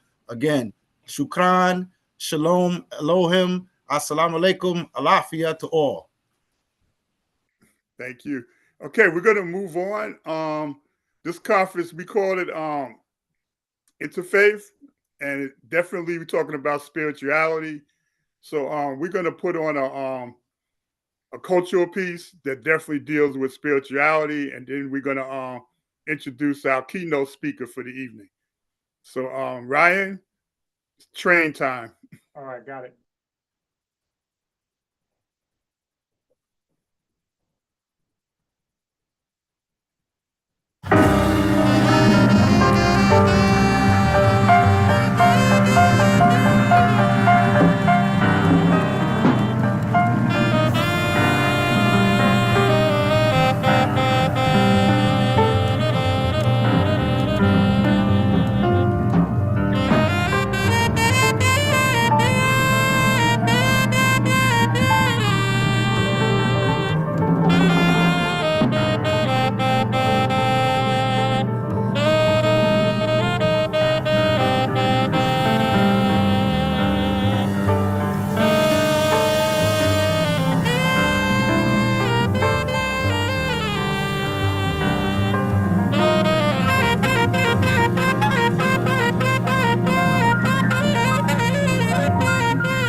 John Coltrane, enough said. Anyone that was in struggle back in the 60s and the 70s, revolutionaries, we know Train. And you need to get to know Train. Culture is a weapon for our liberation. I'm going to now introduce our keynote speaker. Briefly, he'll give you his own introduction, but I had the privilege of meeting Reverend Pickney at another one of our foreign comrades' funeral, Brother Ralph Pointer, at the Mother AME Zion's Church, historical church in Harlem. Was involved in Underground Railroad, and we're going to be doing a lot of work there moving forward. So without any further delay,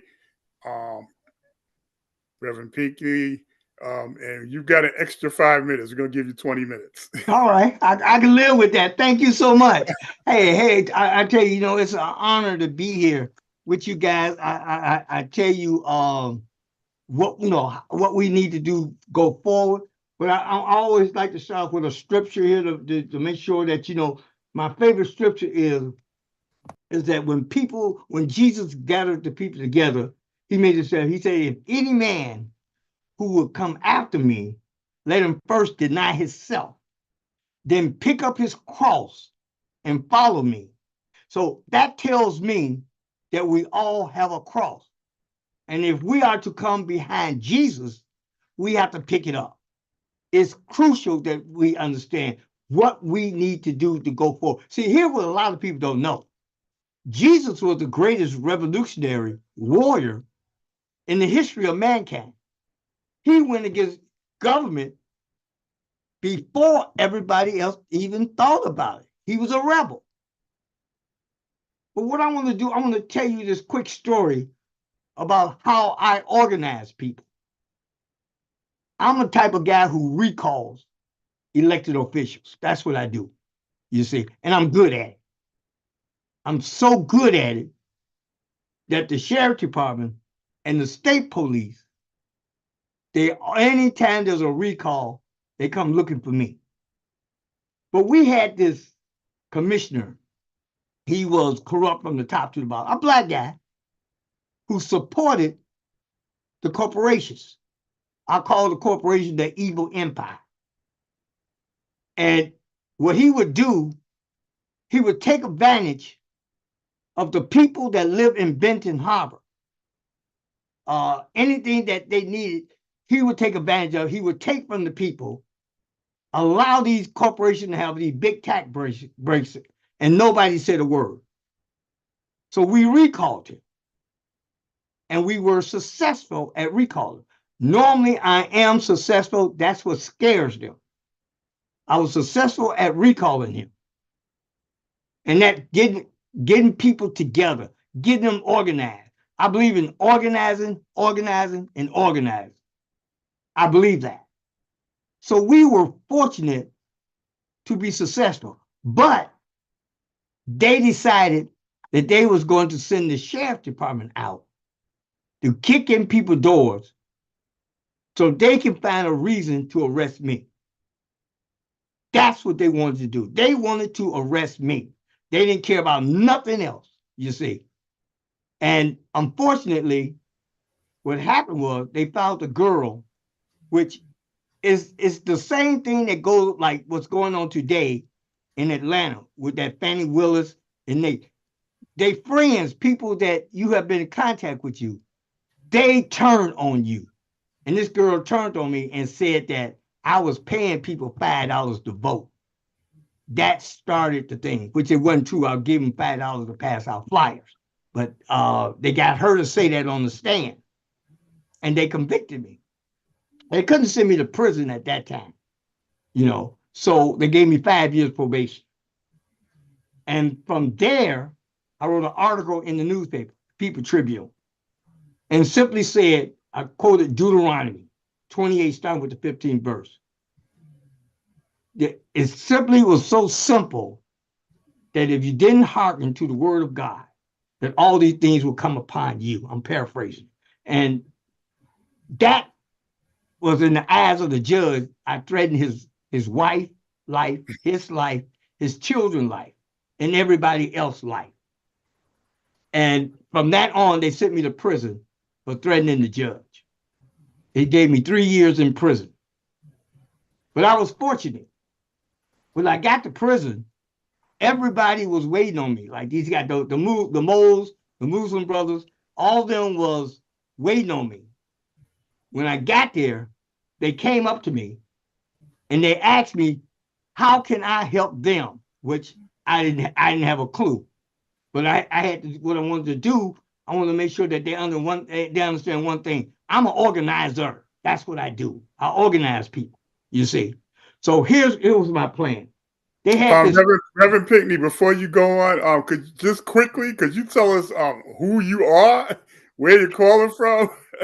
And before you get into which way forward with God, that's the main thing. I wanted to give you this, and so you can understand who I am and what I've done, and the way forward, is simple, but it's what we want to do. But anyway, I'm Reverend Pinckney from Benton Harbor, Michigan.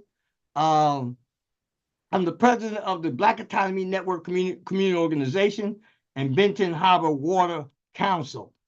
And I think it was important to lay the groundwork so we'll know who I am and what I'm, what I'm capable of doing, which is the most important thing. Anyway, I'll get back to the story. While I was in prison, which I think is one of the things, we had this fish called the buck-naked fish. You probably would have to be from Michigan to understand where that is or what that was. It was some of the nastiest fish there is in the whole world. You wouldn't feed that to your dog. You wouldn't feed that to anybody. But they was feeding it to human beings. And what they was doing, you couldn't complain because it's on the menu. Anything on the menu, they have to give it to you. So what we decided that we was going to do, I came up with this idea that what we're going to boycott the buck-naked fish meal. And the reason this is important, it shows what you can do, and the next step forward. Always remember the key thing is getting people having the same program that everybody can get along with. So once again, I had the moles. The moles was there. These are the Muslim brothers. And what we wanted to do was set up a boycott.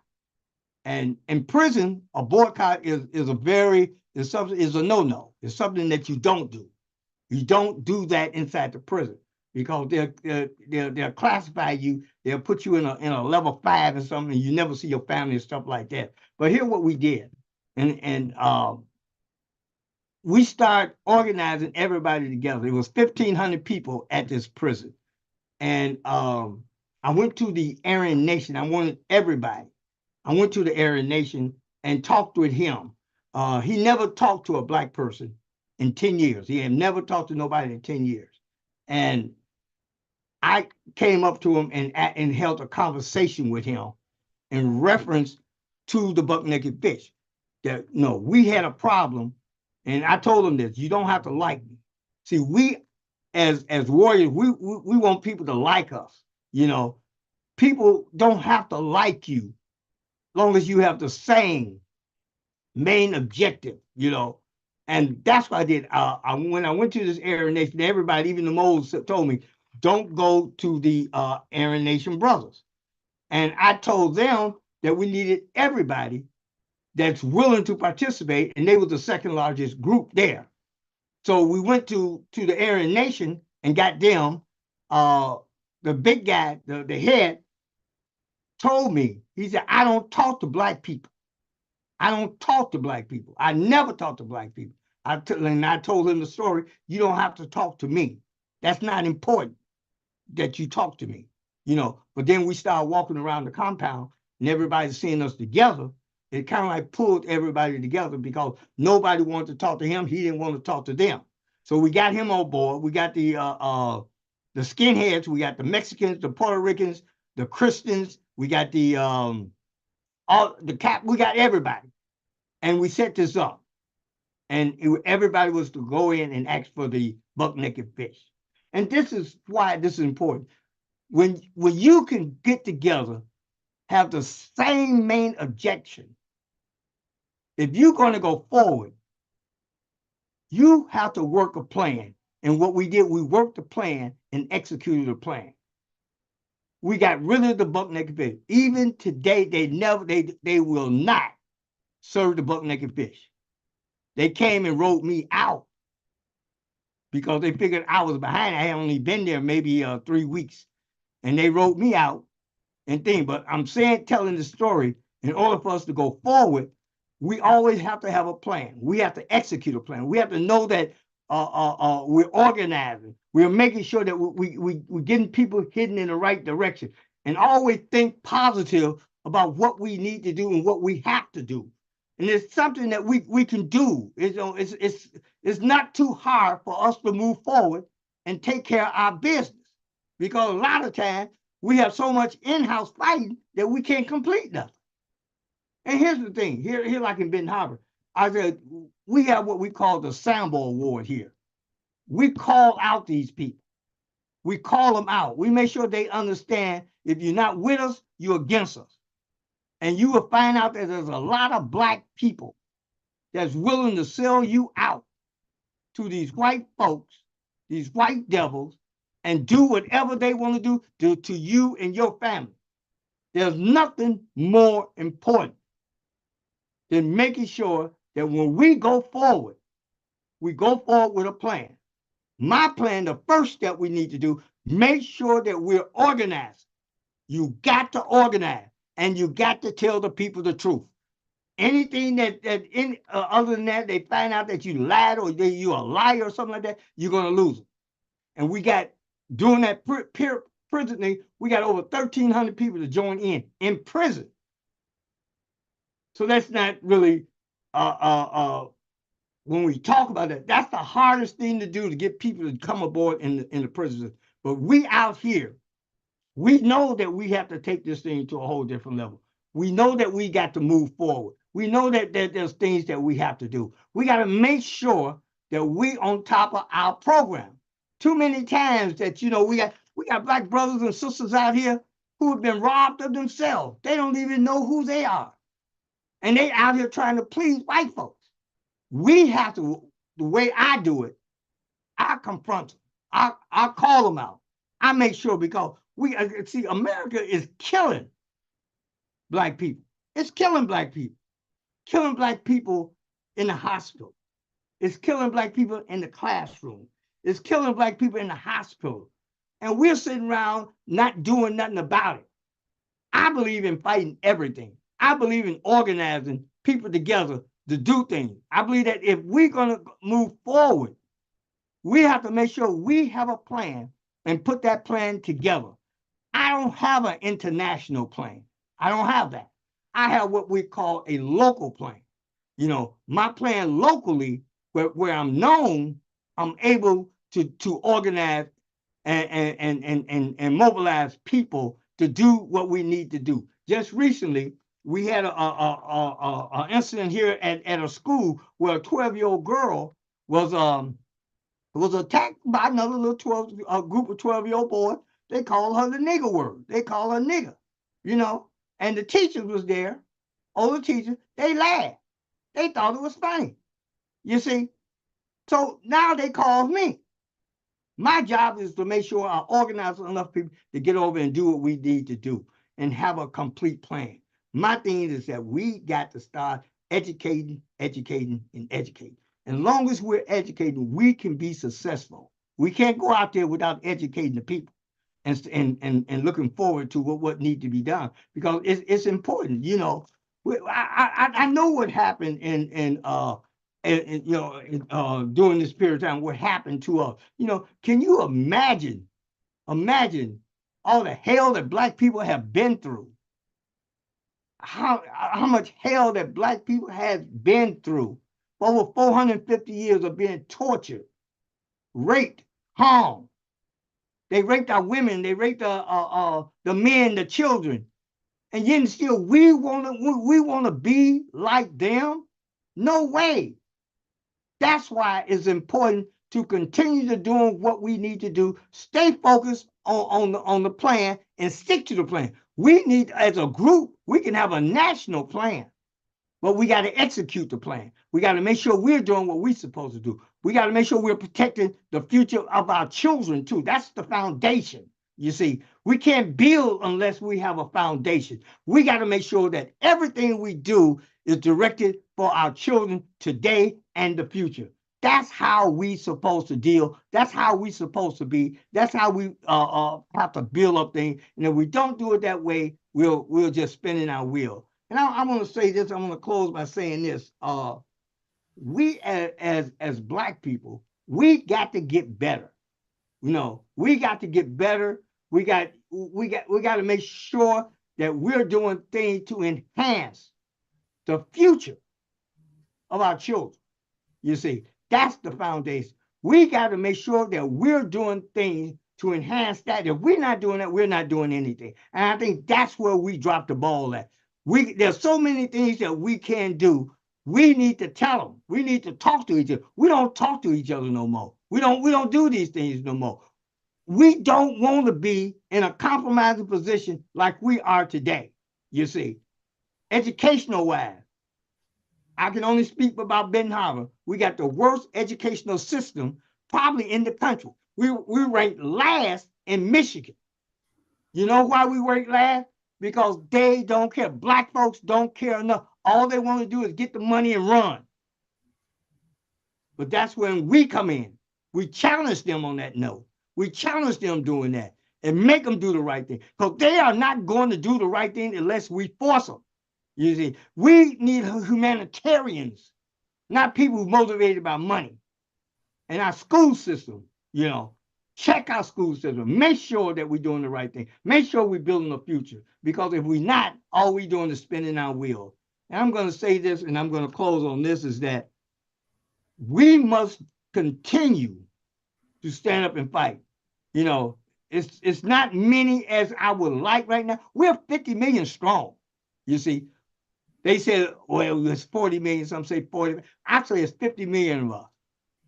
And if we can get 20% to stand up and fight for the future of our children, we'll win this thing.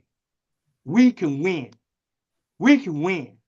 But the key thing, we got to fight back. We got to fight back. We got to fight back.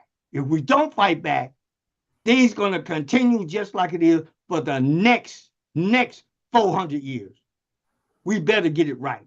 And if we don't get it right, we don't have nobody to blame but ourselves. On that note, I close. Thank you, Reverend Pickney. And you, and as well as all the other panelists and keynote speakers for the last 3 days, you're all are welcome to join us on Zoom. We're going to have a town hall meeting to give the audience an opportunity to ask your questions and to make their comments and suggestions. And again, with that whole message of us, which way forward? Yeah.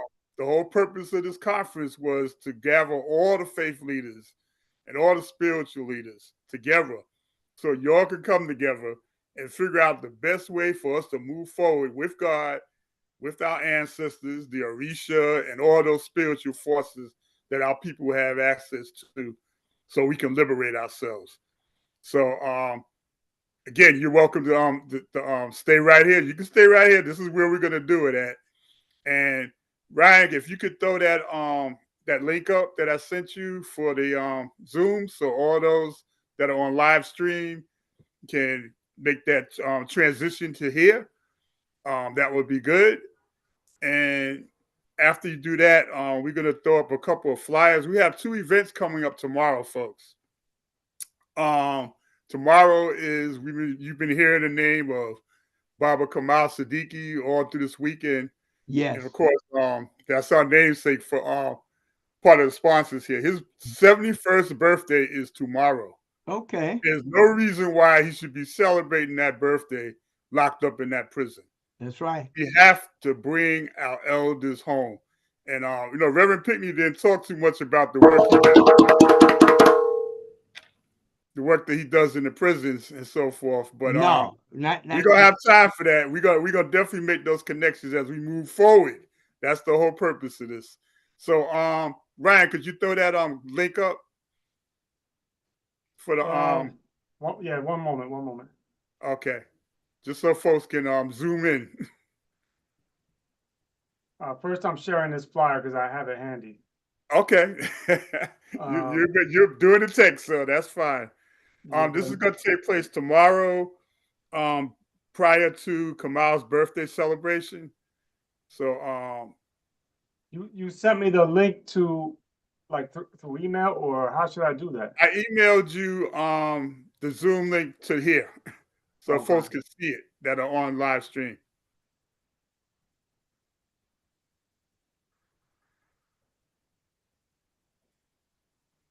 I don't know whether seeing it's going to help them though.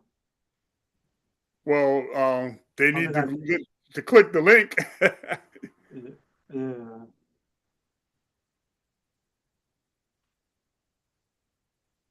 One moment.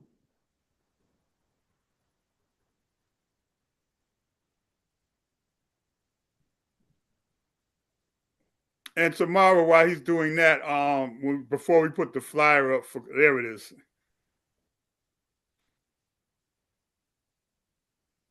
Okay, Eastern time, we're going to be celebrating Kamau's 71st birthday. It's called a Loveathon. You know, everybody's been running around talking about Valentine's Day and Valentine's this. Well, you know, as Che Guevara said, revolutionaries, and I'm paraphrasing, it's about love. That's what we're here for. We've been talking about love this whole weekend. That's what we want to do, and that's the world we want to live in. So we got to get rid of all those haters and create a world that's about love. You know, we can listen to music. This is what you want me to share, Brother Shep, right? Yeah, that's it.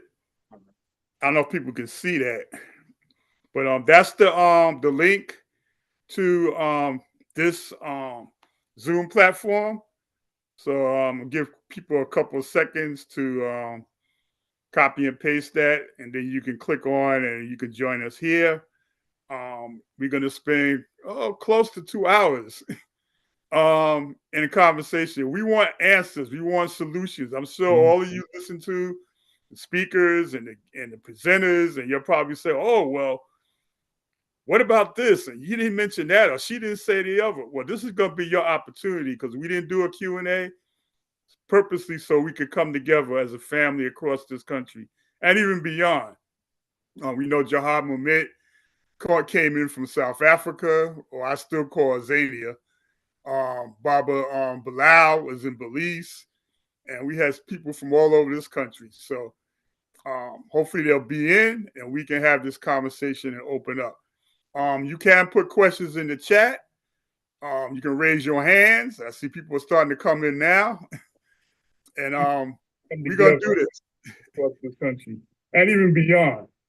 We know Jahad Mumit came in from South Africa, or I still call her Zania. Baba Bilal was in Belize, and we have people from all over this country. So hopefully they'll be in, and we can have this conversation and open up. You can put questions in the chat. You can raise your hands. I see people are starting to come in now. And we're going to do this across this country and even beyond. We know Jahad Mumit came in from South Africa, or I still call her Zania. Baba Bilal is in Belize, and we have people from all over this country. So hopefully they'll be in, and we can have this conversation and open up. You can put questions. Okay, I see you on a little delay. I'm speaking. I just heard what I said, so I guess we can. Someone was watching the live stream. It wasn't on mute. Oh.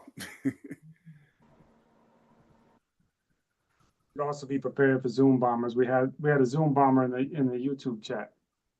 Oh, really? Yeah. That's basically why I didn't put the Zoom out publicly, just for the speakers to start with. But yeah, we're gonna look out for them. Yeah, exactly. All right, we got 12 participants so far.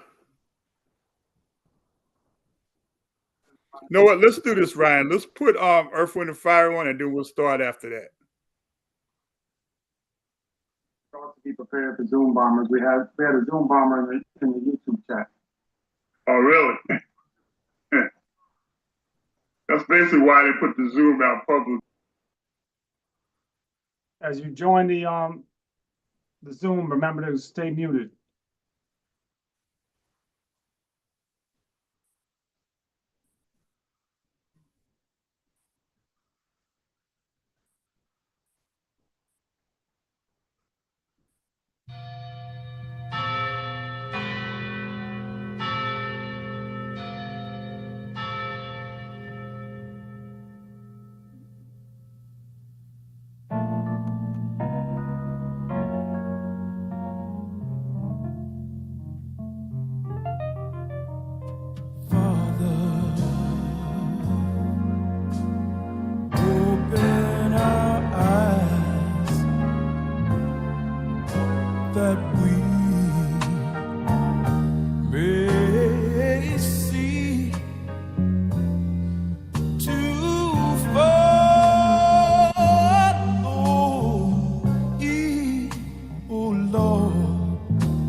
Yes, open your eyes, open our eyes. Okay, we're going to start out first person that we have on stack. And again, put your hands up. We'll do my best. And I'm going to call upon all my comrades from the campaign to free Kamau Sadiki and Prison Lives Matter to help out with making sure that we don't miss anybody. We currently have 14 people in the Zoom now. I know some people went over to YouTube. They want to just check out what's going on. So we're going to start out. First person to have is Brother Kwame Shakur. We'll be calling. He's calling in from the other side of the wall. He actually opened up this conference, with a welcome. So Kwame Shakur. Free to land. Can you hear me? Yes, sir. All right. For those who aren't familiar, I'm Kwame Shakur. I'm a new African political prisoner behind the wall in Indiana, currently held captive with a sentence of 110 years. The National Director of Prison Lives Matter and the Chairman of the New African Liberation Collective. I'm also a part of Spirit of Mandela. And the work that I do through and on behalf of all those formations is now geared towards implementing and developing the People's Senate. When I opened up and gave the welcome on Friday, I try to keep it to the theme of the Interfaith Conference, and I just touched briefly on what brought us all here. And so what I have to say, it actually came right on time. I'm glad that the last person that spoke was Reverend Pickney. He talked about, the need for us to have a plan of action and an agenda moving forward. And so this was a beautiful 3 days, from being behind the wall, I tapped in as much as I could to all the panels. And, it was real amazing just hearing all these different faith and spiritual leaders from different backgrounds and denominations coming forward and unification and solidarity for the common cause of liberating our people. But with that being said, all it would be at this point was theory in the talking. We talked a lot about, the Black liberation theology. But now, closing out this conference and these panels, we've got to talk about how to turn that theology into practice and action. And that's what actually brought all of us here, starting with the Black August panels in Oakland, Chicago, and New York City. When me and Brother Shep started organizing these panels over a year ago, we knew that it was going to be broken down into 3 phases. The panels that we had in Black August that was made up of doctors, psychologists, lawyers, professors, movement builders and organizers, the chiefs and day one members from our street tribes, as well as the children of political prisoners. And then Bro Shep already had in mind that the second phase of the panel was going to be the Interfaith Conference. And so we'll be coming back sometime soon with the third round. It's going to be geared towards organizing all of our street tribes. And so in between that time, we got to focus on building infrastructure. And that's what this is all about, is how do we not just build theoretical and the political education infrastructure, but the tangible infrastructure that's needed to help us sustain this movement and lead this next generation and this next generation of movement organizers forward. Because for ones like Bro Shep and Jalil, who are not just my comrades, but mentors and political advisors, none of this is new to them. They know that where we're at, we've been many times before. In the introduction to my upcoming book, it's titled Revolution versus Reactionary Reformism. In the introduction, I started out saying that we're in a critical stage right now, a stage that we found ourselves in many times before, and that's the rebuilding stage. And what we do now and how we organize and move forward as a whole is going to determine the freedom and the liberation of our people. And so with that being said, like, what we've been lacking the past 35, 40 plus years since the end of the high tide in the early 80s is tangible infrastructure, is cadre development, is knowing how to actually build a movement, how to build a nation, right?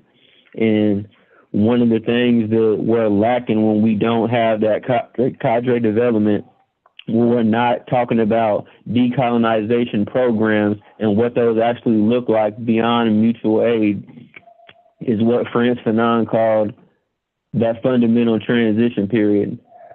So we're understanding that right now we're not only colonized, we're neo-colonized, where the oppressor no longer has to physically hold us captive in chains and in physical bondage. They no longer have to use violence and physical aggression to maintain their colonial stranglehold on our people. We're now a neo-colonized group of people that willingly sends our kids into Eurocentric public school systems to be brainwashed for 12 to 13 years. We willingly go to their capitalist exploitive labor force and get paid slave wages, you know what I'm saying, every 2 weeks to keep us in a never-ending cycle of economic exploitation. We no longer have to be forced on a plantation with a master. We're now going and voting for the best of 20, 30 slave masters every 4 years. They're literally putting all these people up on the block, and we're going and voting for the less evil, you know what I'm saying, which would be the equivalent of during chattel slavery, them lining up 10 to 20 slave masters saying, vote for the one that's going to rape you a little softer, a little kinder. He's going to beat you a little less, you know what I'm saying, going to work you just a little less, you know what I'm saying. That's the insanity, that's the mental illness that we're dealing with right now as a people, you know what I'm saying, of being neo-colonized and willingly indulging and engaging in this slave system, right? And so knowing that we're colonized on the educational, economical, political, social, cultural, agricultural, and military and police level, then we got to start that fundamental transition period that Frantz Fanon talked about, which is decolonization, which means us creating educational, economical, political, social, cultural, and military and agricultural infrastructure planning and programming right now. That's why we brought everybody together with the panels in August and the panels now, is to develop subcommittees and develop regional organizing committees that's going to really gear us towards the next phase of our struggle. And so when we talk about the physical and the tangible infrastructure that's needed, we now have a building up here in Indiana, in my hometown of Terre Haute, the People's Program for Decolonization. It was a Black-owned grocery store and a Black-owned restaurant, and we purchased it on behalf of the New African Liberation Collective and the People's Programs. And right now we're in the renovation and the remodeling stage. And the link should be getting put into the chat right now. But it's going to take all of us as a people to help raise these funds so that we can finish this project and help accelerate, you know what I'm saying, that transition period that we're going through right now. Something that me and Jalil always have been honing in on the last year and a half is letting people know or getting them to understand that although this building, this infrastructure is in Indiana, it's national infrastructure for the entire movement, right? We don't have what we had in the 60s and 70s and 80s where we had physical structures and headquarters and chapters in every major city and every ghetto in America, right? We're lacking that infrastructure. So what Abbas Muntakim and Delancey and the People's Program in Oakland are doing, and what we're trying to do here, is to set the example and set the tone for the rest of the nation, to be able to have people come and post up and train for weekends or a week at a time to be able to get these skills, learn these decolonization programs, and take it back to your city, to your tribe and help build that infrastructure. And so with Prison Life Matter, another thing that we're trying to really get people to understand throughout the last panels is that it's not just about prison conditions. We're not complaining about the food and how these pigs treat us.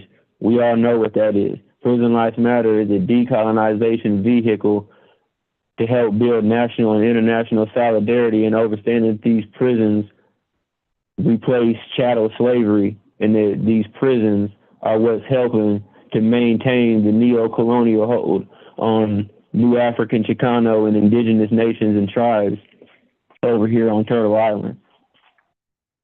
And so right now, what we need is more people to join our subcommittees. We have the Interfaith Committee that's joined with the International Campaign to Free Kamau Sadiki. We have the Social Media Committee, the Fundraising and Financial Committee, the Outreach Committee. Since the last panels, we're trying to build the Medical Committee, which we know that won't be hard to do with all the amazing doctors and healthcare professionals that we have from the various elder campaigns and political prisoner campaigns. But what we need right now is more people to join these bodies to help us open up P.O. boxes in your region, in your state, for the political prisoners that's writing, the politicized individuals all over the nation that's responding to our one P.O. box in Chicago. We're shorthanded. We need people from all of these different networks, from all the different faith communities to step in and help take on some of this task of responding to our prisoners, responding to our captives, and helping to build that infrastructure that's needed. And I'm gonna leave it with that. Free the land, free them all. Free them all.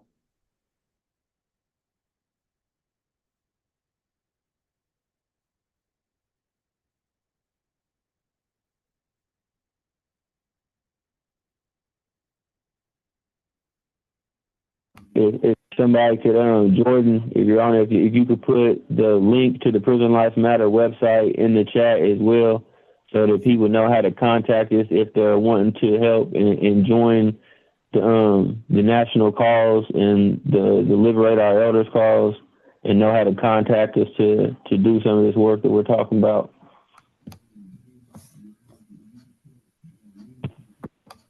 Okay, Ryan, my video's not working again like yesterday for some reason. So just a message to everyone that's here. This is a town hall meeting. So let's pretend we're all together inside of a hall and we're all speaking. If you want to be on stack, put your hand up on the screen. Trying to monitor the chat as well. But the floor is open. I'm sure people have suggestions and ideas and things that they want to share. That's what this is about. If you have questions that we can relate to the panelists that we've been listening to over the past 3 days, this is the time to do that. We didn't do Q&A for that reason, so we can have everyone here. So the floor is open for y'all, and I see we have 17 people on the Zoom call. I know there's many more that are still live stream. Some folks went to live stream, but floor is open. I believe Suzanne, I got a message that you wanted to say something, but you're not putting your hand up and you're being quiet. Suzanne Ross. We have Diggs. Diggs has their hand up. Okay, thanks. I didn't see it. Okay, I see it now. So Diggs, go ahead. If Suzanne wanted to go, I'll. No, she didn't say anything. I just was relaying that message. I got that over the internet, I think yesterday. But go ahead, Diggs. She might not want to still speak. I don't know. But go ahead, Diggs. Thanks, Shep, and thank you, Brother Kwame, for all you shared there. And I guess on that, my question is about the potentiality for solidarity between the movements for indigenous sovereignty, land back, rematriation, and how that coincides with this effort for decolonization, as far as national liberation, New African liberation, and the broader decolonization movement, and efforts there, and where and how can we continue to foster unity and collaboration among the people who are and have been most directly in the front lines of colonial oppression here on Turtle Island. Okay, I'll answer a little bit of that. Then I'm gonna open the floor for that question in terms of that. I want to just relate to quick history. When Fred Hampton came up with the Rainbow Coalition, that was definitely one of the connects that was made with at that time, the American Indian movement. I don't know if Lenny Foster's here tonight or if he'll be joining us, but he could probably answer that question a little better. And I don't see Betty here either. But a lot of that is just basically understanding that history of oppression that the United States government has and continues to level on our indigenous nation, our sisters and brothers that live on those concentration camps that they call reservations. And the fact that this panel that just spoke, and even before that, this conference just dealing with Christianity and its influences and coming to this country and destroying the indigenous nations. Looking at the Trail of Tears that happened here, and now we see a similar Trail of Tears going on in Gaza right now. Looking at the settlers that came across this country and murdered and killed indigenous people to take their land, and then looking at the settlers again in Palestine, looking at the cavalry that protected those settlers here, and then the cavalry known as the Israeli Defense Force protecting the settlers there. So we can look at then and look at now and see there's not much difference. It's just that they're using religion to push forward their imperialist colonization to people that are indigenous to the global South. So I would say, now I'm gonna open up if anybody has an answer to your question, that people should connect with those movements. Look at the Leonard Peltier campaign, because we're talking about prison and political prisoners. Look at what's going on in Pine Ridge, all across this country that struggles for that, and connecting with those leaders and those organizations that deal with indigenous sovereignty and rights. So that's what I have to offer. If anybody else wants to comment on Dig's question that can do that. And I'm looking for hands. I don't see any.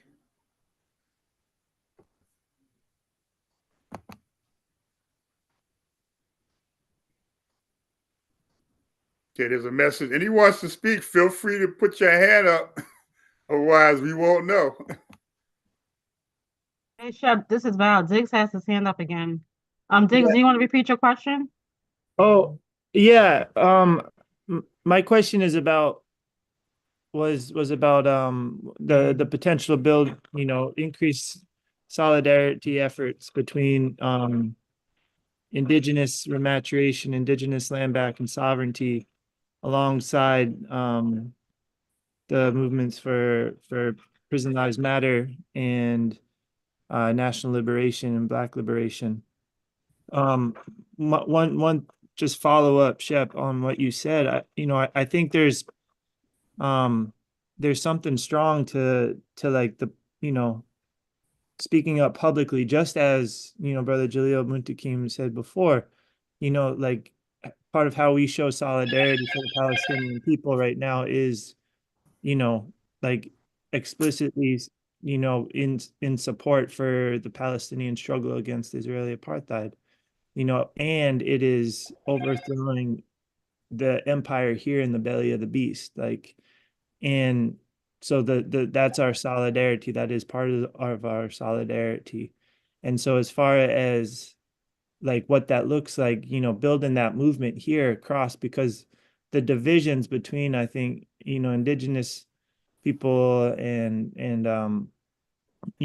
just and folks of color, like there has been the the colonial effort to divide and conquer, and keeping these movements and people separated and divided, and us all kind of turned on each other or not participating in each other's movements. But I think there's potential here for the decolonization programs that Brother Kwame was talking about to also explicitly be, showing support for local, regional, indigenous movements for land back and land sovereignty, wherever those decolonization programs are happening, that, it's on indigenous land, it's on land that has been, stolen and occupied by European colonization for 500 years, and so that, like, we understand that history that you speak of, Brother Shep, and we address the complexity and the contradictions in this moment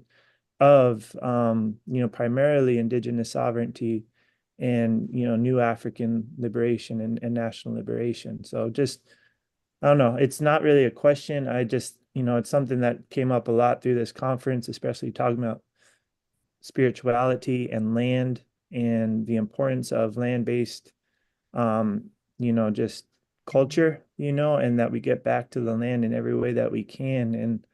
And anyway, yeah, just more putting that on the table, I guess. Sorry for going on.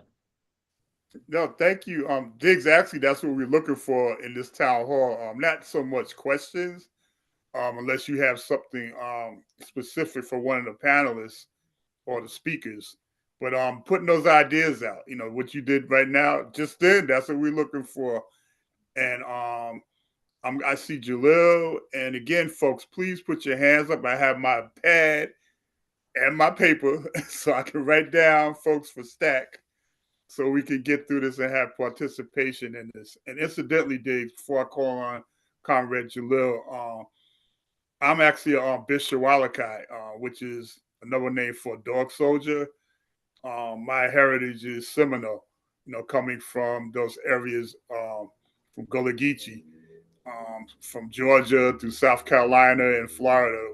The Seminoles were actually escaped. There was no real Seminole tribe, but it was a combination of indigenous nations that resisted colonialism from the imperialists and escaped Africans. So that created the Seminole Nation. So that's where I come from. So I understand the whole thing with land, and had to go to Awoka, Oklahoma, to learn my history there from my family. That and as we had talked in the past, a lot of our people didn't just go north with the Underground Railroad. Some went south, and a lot of Black Seminoles had to leave Oklahoma and went to Mexico and fought against the United States during those wars.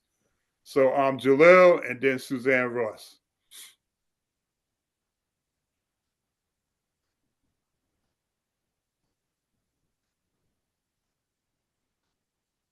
You froze. You're good, I think. You're good to go. I see his head moving. Are you talking to me? Yeah, you're on. Oh, okay, cool. In regards to what Diggs was offering, naturally, what we want to do is introduce the People's Senate, the building of the People's Senate to the indigenous communities, right? We want to begin the process of evolving our communications with them towards that particular end. We need to have them involved in part of the People's Senate, particularly in regards to how we can utilize territory and land to feed the people. How do we build cooperations in regard to the uses of land to feed the people, and building the social order, an alternative social order? And so for us, our concerns in regards to our indigenous community, indigenous brothers and sisters, is to how do we develop a greater collaboration in this work.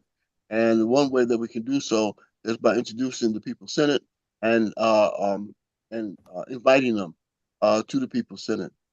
so that we can have their nation, a sovereign nation represented within the People's Senate, and make part, actually help organize the People's Senate perhaps into a federation of indigenous communities within the People's Senate. That'd be a grand idea in and of itself. So that's one of the things in terms of finances that Kwame was talking about. How to raise the resources. It's extremely important for us to use our talents that we have available to us, whether those be individuals in the creative arts, who's able to do fundraisers, those who are in fact artists who's willing to put up some of their work and auction. We can have organized auctions in terms of donated materials, donated services and art as another way to raise funds. And then in terms of organizing as an organization, there should be organizations have due paying members. Due paying members is necessary as well. We have to invest in put some skin in the game in regards to our financial contributions in terms of organizing, which is also important. And then naturally fundraisers and grants. If we have a 501(c), right, then we need to develop programs where we can get grant money for those type of programs. So everything is on the table, right? And I won't go into the illegal dynamics in regards to how to raise funds, but that's not off the table either. Okay, so we need to use whatever resources we possibly can to move our struggle forward and build the kind of infrastructure that we intend to build with decolonization programs and committees. So that's my contribution in terms of my thinking in terms of how we can raise funds and also build up the infrastructure and create solidarity with our indigenous community. Thank you. And before I go to Suzanne, for those who are interested in urban farming and gardens and freeing the land to do farming and all those things, we will be having a call that'll come out for those of you that do that work or are interested in that work. There's a lot of people that are doing it, but we need to come together and coordinate that and share what other people are doing in terms of food security and feeding the people. Suzanne. Okay. So what I want to talk about is something that I've wanted to share for many years, which is I started working in the early 90s under Safia Bukhari's leadership in the Free Mumia Coalition. And when I first came into that work, we were meeting down on 14th Street. And over time, it seemed really wrong that we had no contact, very little contact with Harlem, and that the churches really seemed like the most promising connection and way to start. And obviously, as a white person and as somebody who wasn't even Christian, I wasn't going to go in by myself.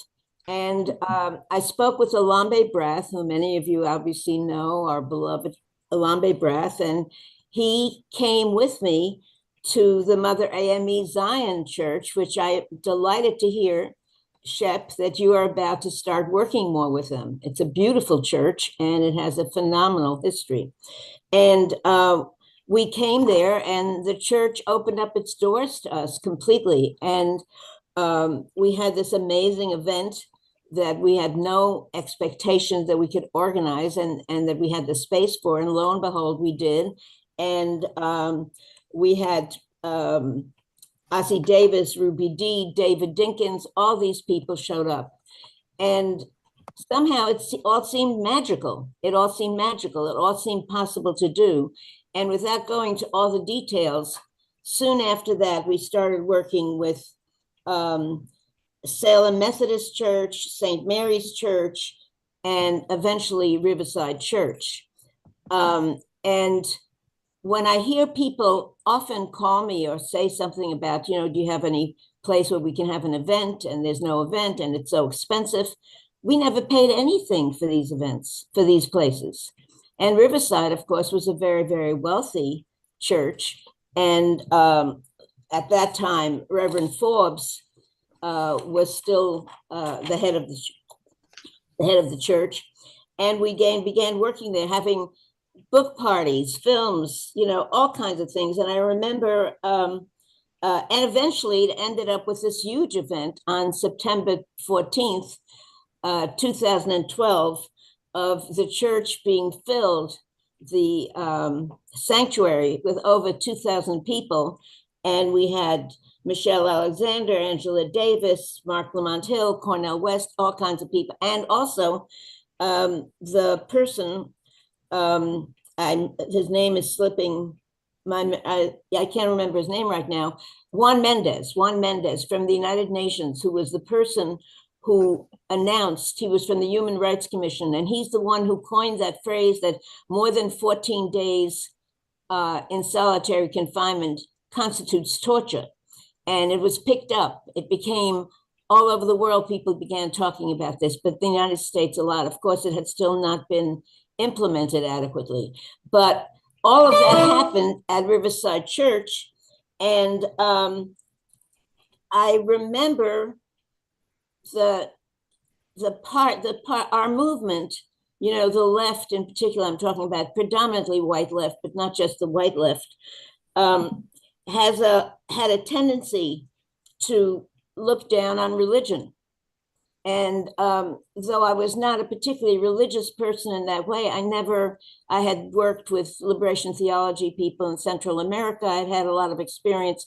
I thought of churches and religion as could be positive and could be negative. And there was, people would come to Riverside Church and start arguing with James Cone, Reverend James Cone, the person who talked about Black liberation, considered the founder of Black liberation theology here in the United States.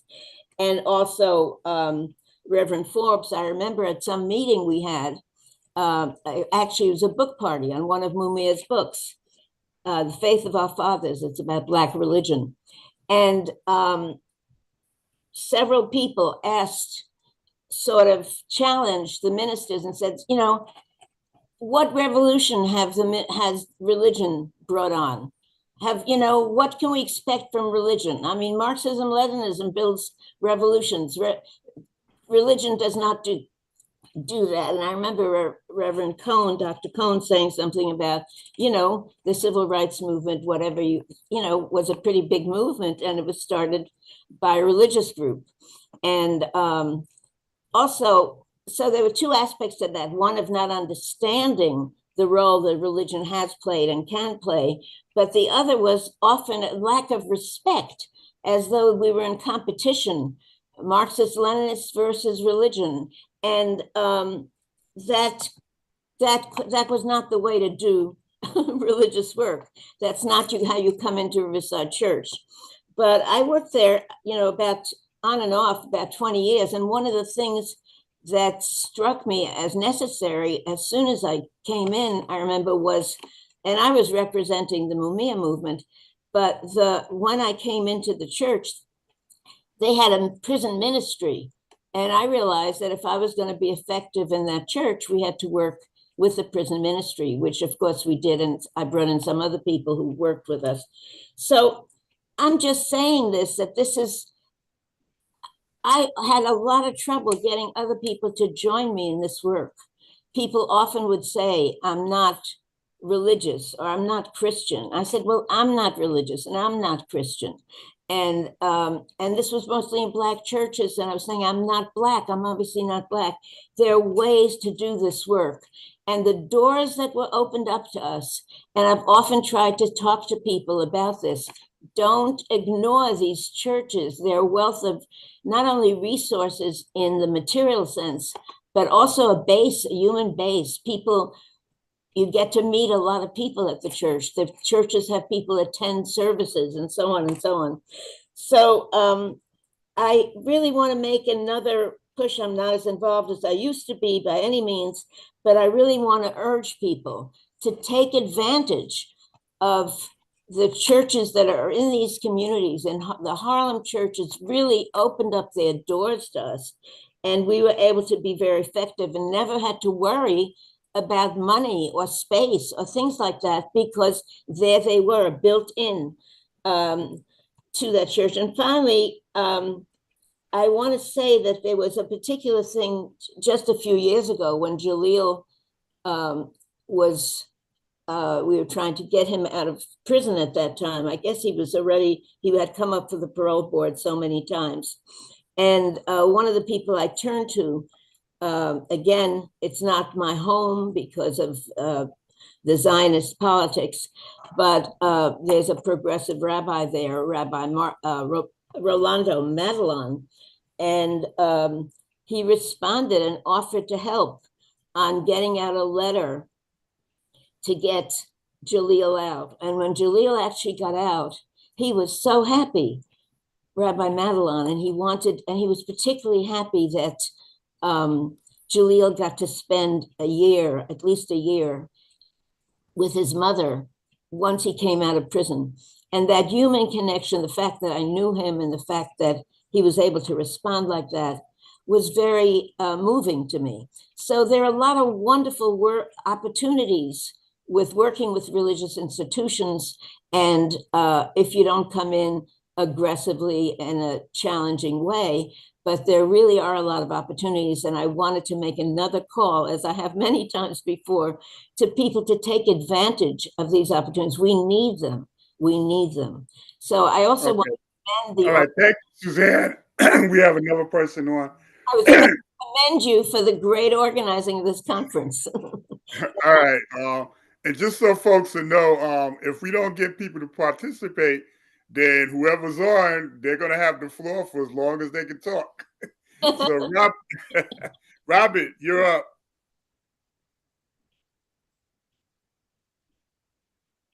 Robert?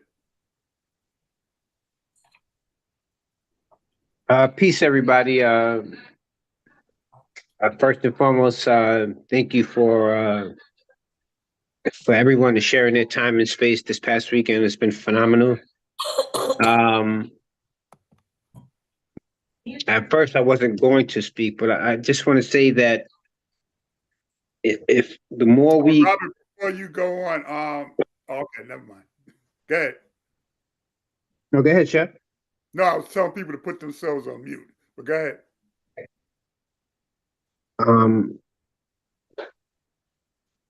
Okay, let me get my chain of thought back. Okay, so oftentimes I feel we lose focus by looking at recruitment as opposed to work. So I think it's more important to just go out and do the work, and the recruitment will come as a result of the work that we do.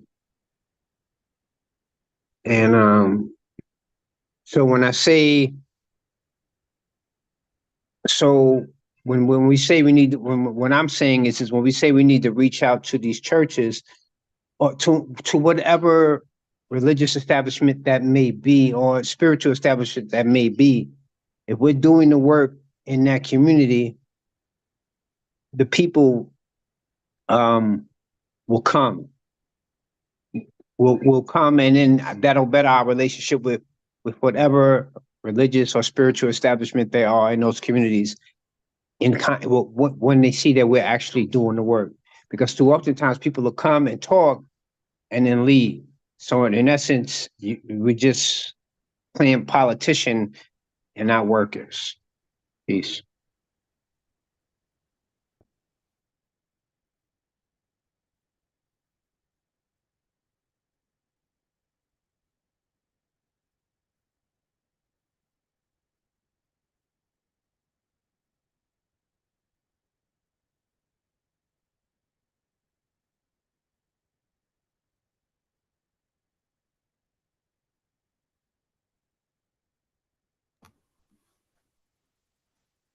I don't know if y'all heard me. I said, everyone, we need to hear from y'all. We're broadcasting all across the world. I don't know why I keep getting unmuted, but floor is open.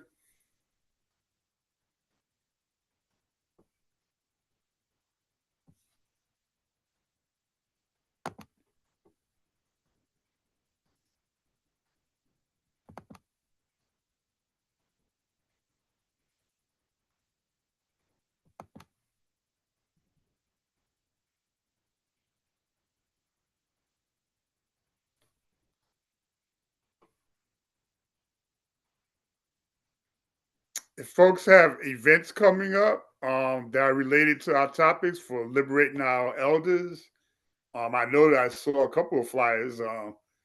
This is a good time to put that information out.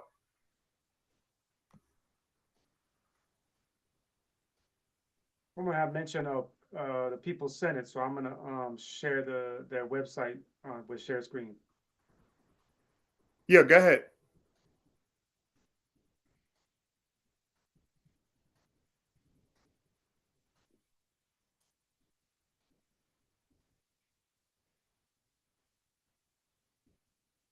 How about some report backs? Yesterday we had a hybrid event. I know that there were 7 cities involved: Houston, Atlanta, Oakland, Chicago, Rochester, Harlem, and I think that's 7.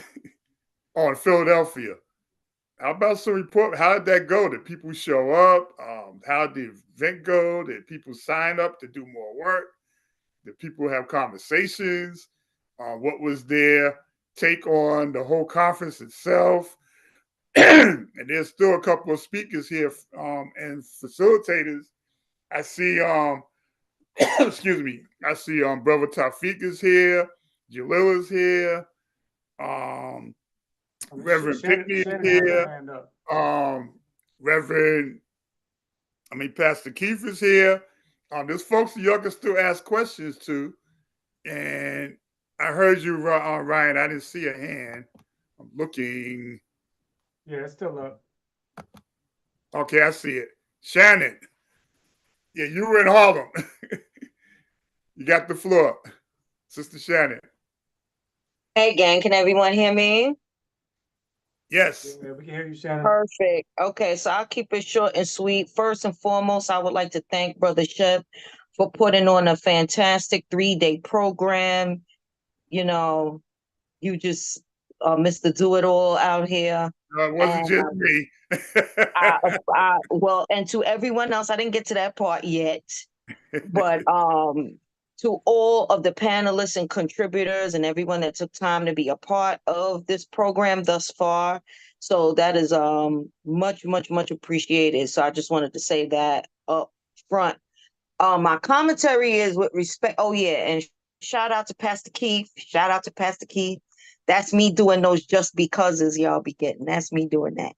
But my commentary is related to the overall topic around the interfaith work. There's been a lot of historical context throughout the program, which I think is very important for us to be able to use to pull on so we know what the obligation is from the faith community as far as liberation is concerned. But where we are right now is very far removed from that, at least in the context of New York City, right? And I do believe the interfaith community has a lot of work to do in untangling their relationships to colonizers, whether that be through the nonprofit industrial complex, whether that be through relationships of monies and grants from politicians, whether that be snuggling up with the New York City Police Department and things that are very antagonistic to liberation work, and then more specifically to elders in prison and political prisoners. So that's chiefly problematic. So as we speak about this stuff in theory, but in practicality, there's a lot of dismantling and decolonization work that needs to take place within the faith community. Doing the activism work for the very short amount of time I've been doing it for only maybe about 9-10 years at this point. Churches have been antagonistic to activists, straight up. You know, they prefer to maintain their relationships to real estate, to politicians, and to the police department, point blank, period. So, and that is not just in the Christian realm. There also have been some imams on the landscape that have definitely kissed the behinds of politicians and been very vocal about their allegiance to politicians and antagonism to liberation work. So that's what I would have to offer to this discussion, since Shep and other folks have pressed this moving forward point, right? It's not a conference to have a conference. What are the homeworks that need to happen when we all walk away from this conference? What are we assigning ourselves to do, right? I heard, I believe it was Dr. Graves yesterday, talk around, straight up pressing the religious institutions in your community to do more around elder prisoners, and how are we going to hold them accountable, and how do we report that back to one another going forward. That's what moving forward looks like, right? What are the homeworks, what are the activities, and what platform are we setting up to report back on these activities that we're doing in real life and on the ground, out in the street. I'm a street person. I'm not necessarily an inside person. So whether we have a church institution or not to stage certain activities, these activities around elder prisoners and political prisoners definitely can and should and must be done from the street, because there's a whole section of our population that will never go inside of a church. They will never go inside of a mosque. They will never go inside of a temple for whatever reasons. So we can't omit those parts of our population from the activism and participation work. So that's my contribution to the discussion. If anybody wants to respond to that and develop ways to dismantle those antagonisms that are existing in real time. Muting myself. Thank you, Sister Shannon.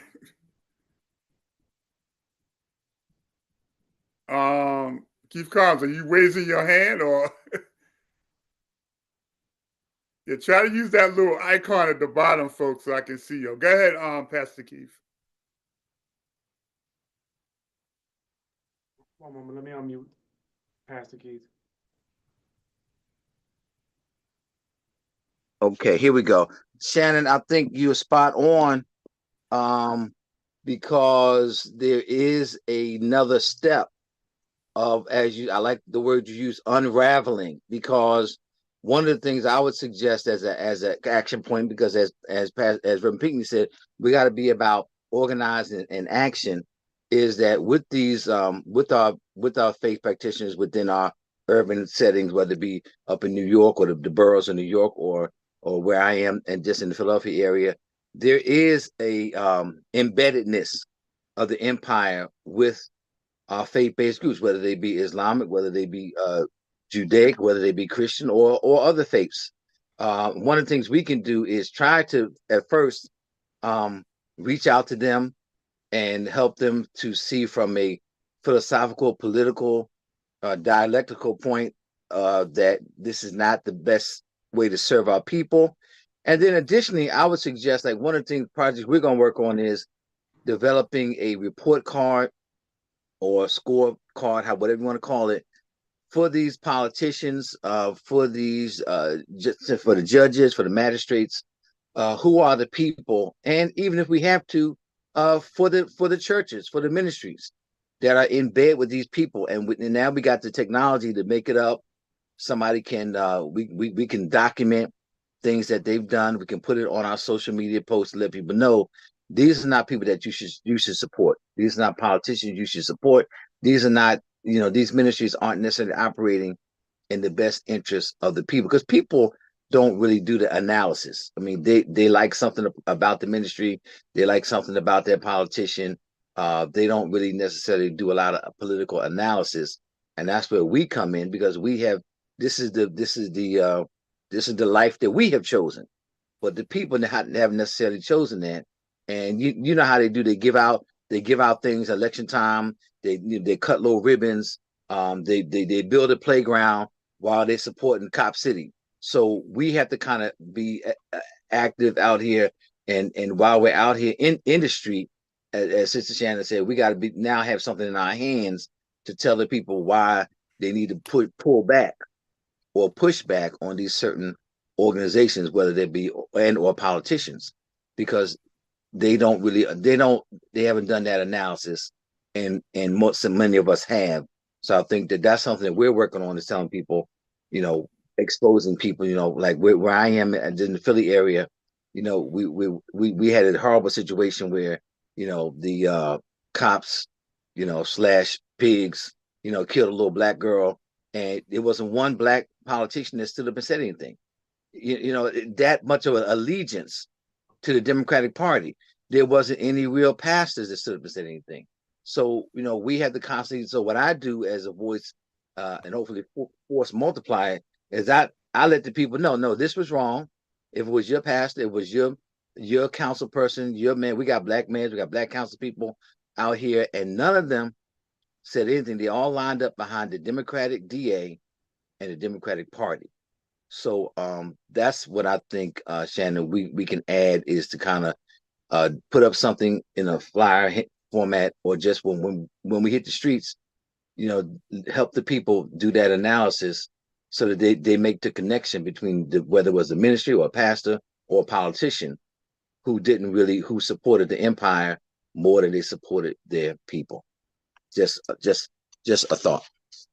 Okay, thank you, Pastor Keith. And before I go to Spirit of Mandela, Pastor Keith, how did it go in Philly yesterday? Turn it up. No, I might need to turn it on. They asked me to. Peace. Let me throw this video on. So this is Tag. Basically, just looking to get a sense. First of all, you know, just incredible discussion from the panel and throughout the conference.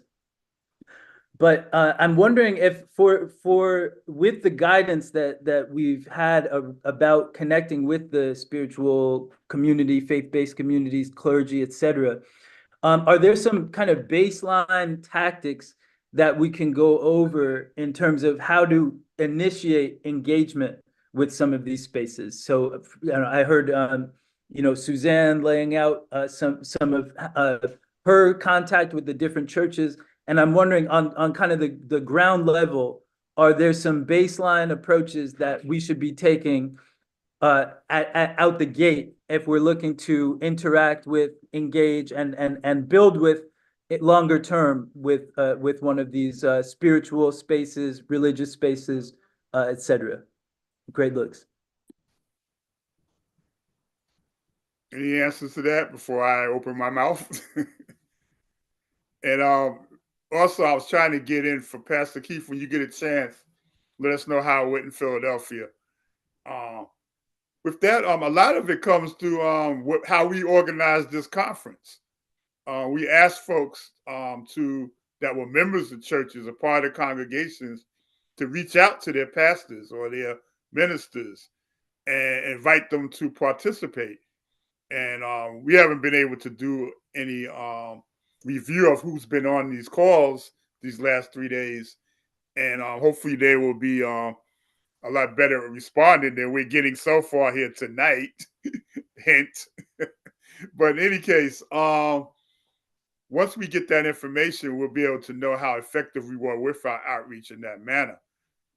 Then, of course, it's looking at what churches do, what kind of programs they have in the community. And as you go, like, for instance, there's a lot of food pantries all over New York City, I know for sure. And churches do that. So, you know, talk to the people on the lines at those food pantries and who are running that. Find out what else they do and get involved in that. Do they have volunteers? What are they doing, and how can they get involved? Can you give out information at their events about prisoners or political prisoners? Do they have a prison ministry in that church? And how you can connect up with that to deal with the issue of liberating our elders. So it's about being in the streets. You know, Shannon was talking about, she's an outside person. You know, Jalil talked about it before. We got to get back to knocking on doors and doing those phone calls and, you know, being in the streets with the people, not just having a rally or a demonstration, but being out there and meeting and talking to people. So we need to do all those things as they connect up to religious institutions and spiritual temples and so forth. That's my take on it.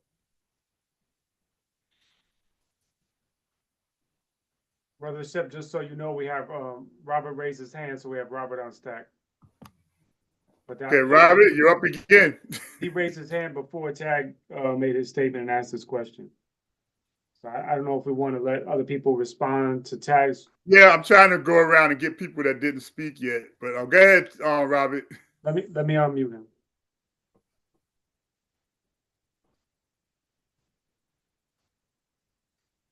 And I see Suzanne again. Listen, the rest of y'all need to come into these conversations.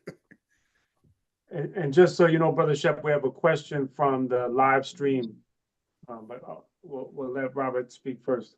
Okay. In my opinion, you know, in extension, you know, you go to the church, you find out what's going on. That's fine and dandy. But I think it's more important for us to just go and talk to the people and do the work. You know, and you extend that invitation, yes, but don't be pressed. And if they're doing that work and we're doing that work, then so be it. It doesn't mean that they have an exclusivity towards doing work, to doing a particular kind of work.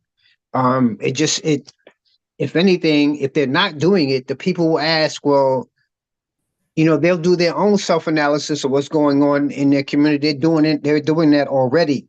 And they know what's happening and who's not doing what.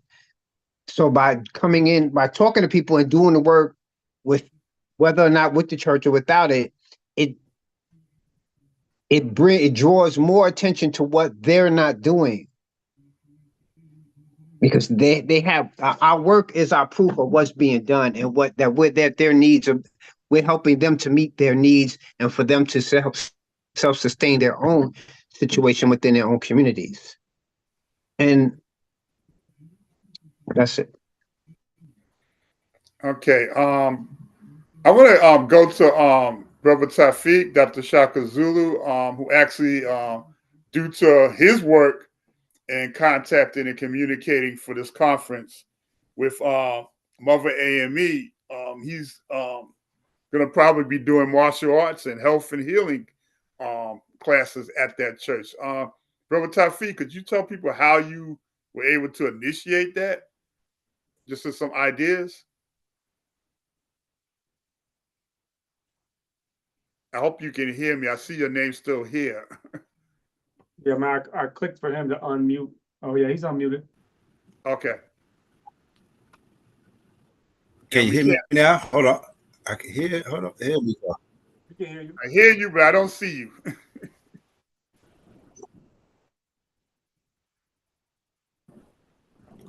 My video should be on now. It should be on now. All right, go ahead. Peace. Oh, you didn't hear my question. So you asked me. Yeah, asked you how did you manage to get that communication with the church? Because that's the question on the floor. How do we get to communicate with churches and get more things done with that?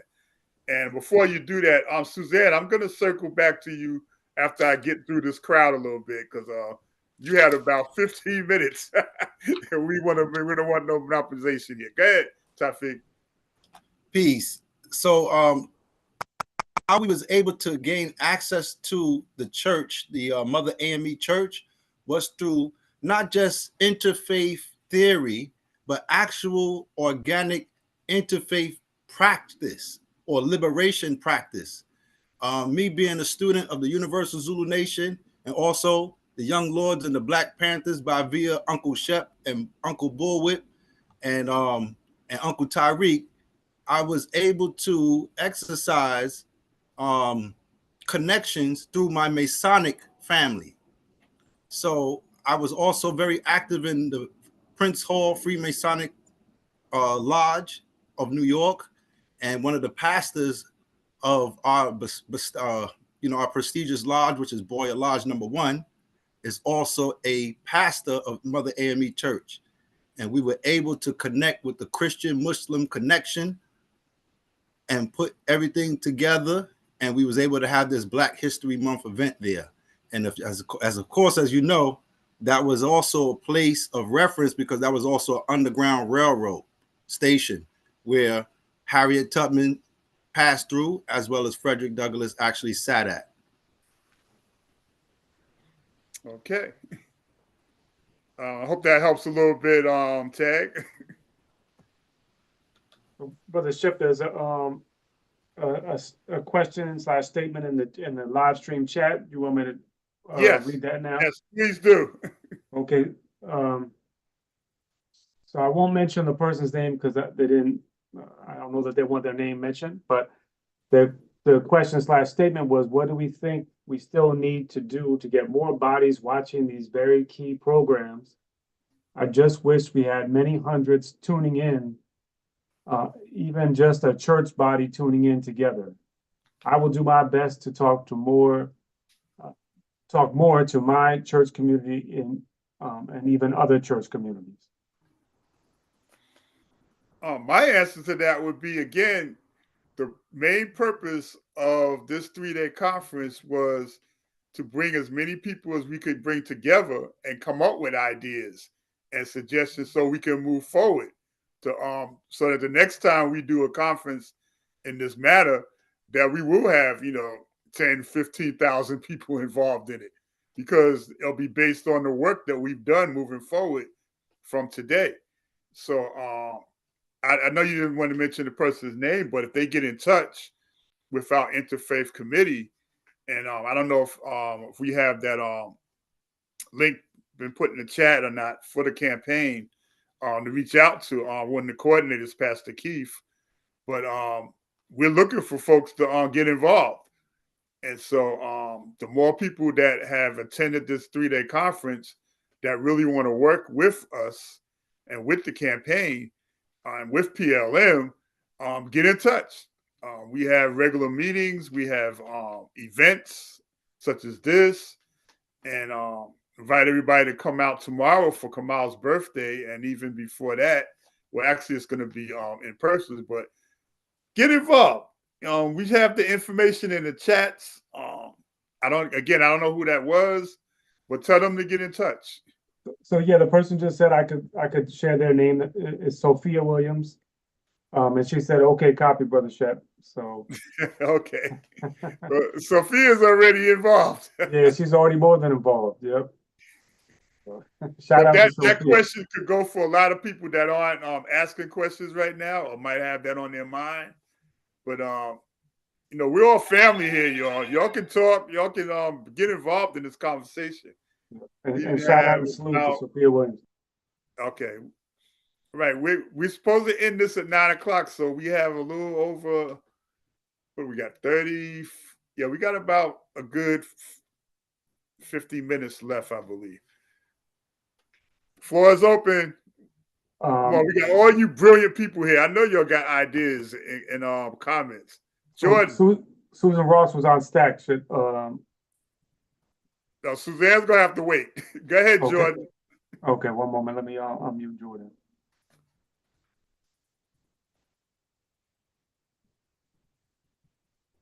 Yeah, okay. Sorry, Jordan, it's taking me a minute. All right, can y'all hear me? Yes. Okay. I wanted to speak to what Shannon had said regarding like complicity of institutions with the police and nonprofit industrial complex. And I wanted to speak to that, maybe looking from a smaller city lens. So living in a city of 50,000 people, and we have very similar struggles, but I would say also with the police and the federal prison being like the highest employers in our town. There's a real fear, and it's not a superficial fear of being targeted by like people who a lot of folks have grown up with their whole lives violence and targeting for speaking out, and it's, I guess, not as easy to hide in like in a big city. So like speaking to how we allow and engage folks to participate in these liberation struggles and speaking about the conditions of our elders in prison. Like people are afraid just to be in solidarity with this work, especially in the town I'm living in. Okay. Any comments before I All right, Suzanne, go ahead. You got a quick hot minute.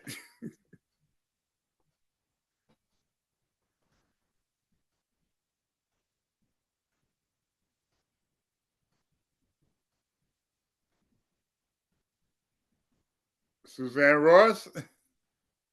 Yes, Suzanne, you're all muted. Okay.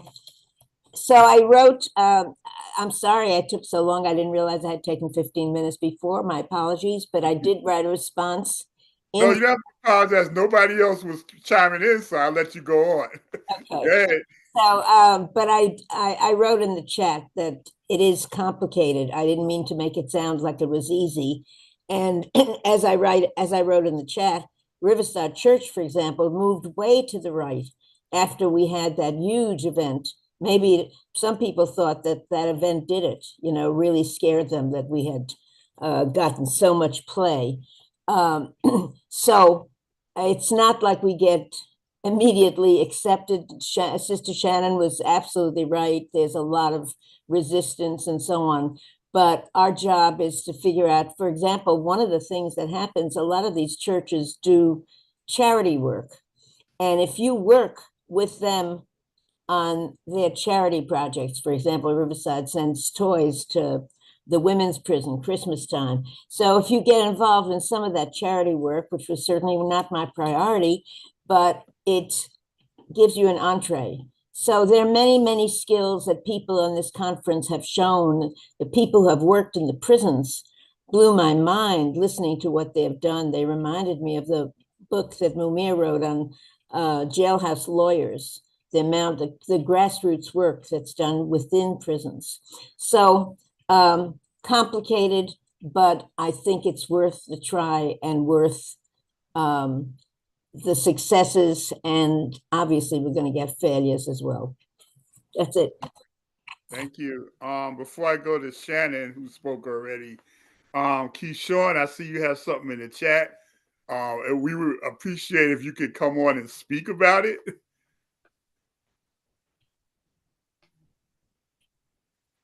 Keyshawn? Yeah, one moment. Let me unmute.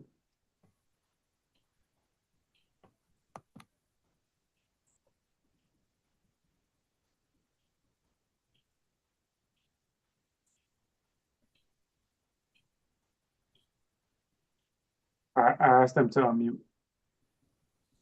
Yeah. So me and a couple of my comrades have put together, and it's funny too that that topic came up.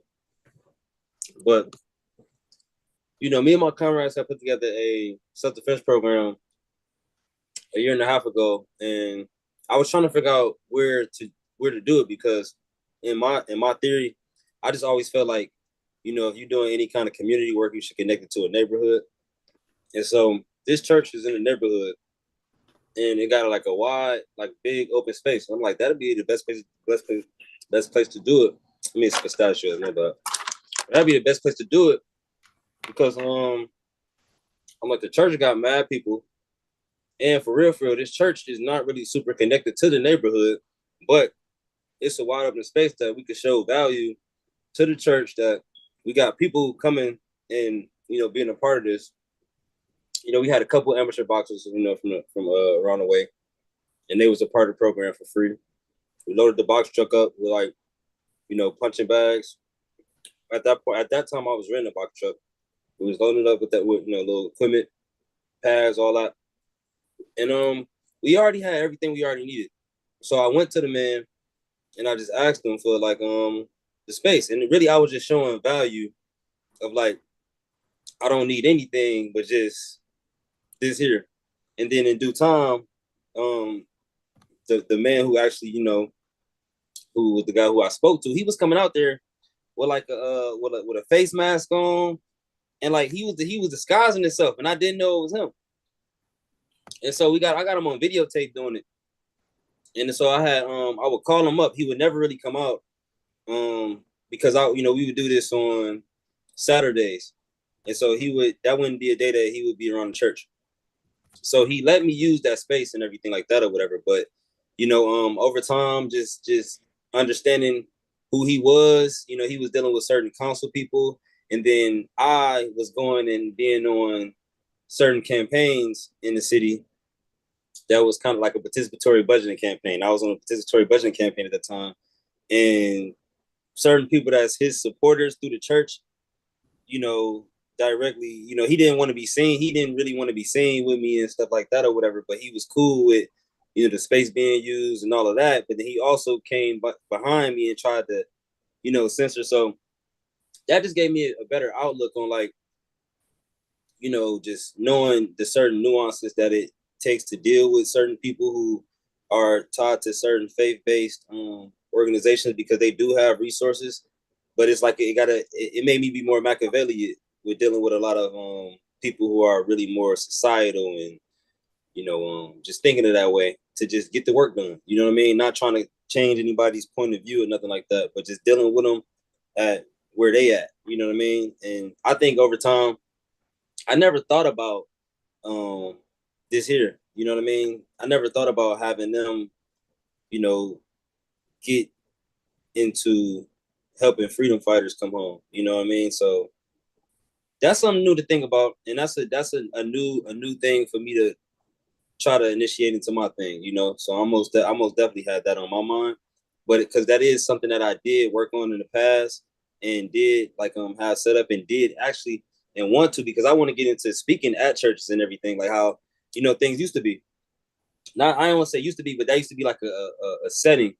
And just off of me now, I put on community meetings and things of that nature, because I don't believe that we have a real platform to really, exercise the proper things that we need to either just conversate over or just really just do in actuality to be able to get to, some of these real ideas that we, infrastructural ideas. But no, in my mind, it's very real, and it's working towards something. But I'm thinking on it though. But that's all I have. Okay, thank you. Shannon, before I go to you, because I really want to just real quickly, Jamal, I know that you guys did. I see Robert's hand up again too. Jamal, I know that y'all did an event in Rochester. I wasn't able to catch Val before she left, but how did that go there? Who am I unmuting? Jamal, Janelle. Copy.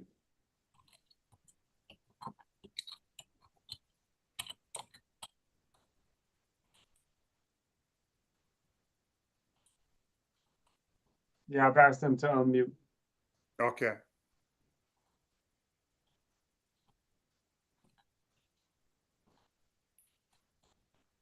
And I'm going to go back to Philly again, Pastor Keith. I don't see any other cities here right now. Jamal, can you hear me?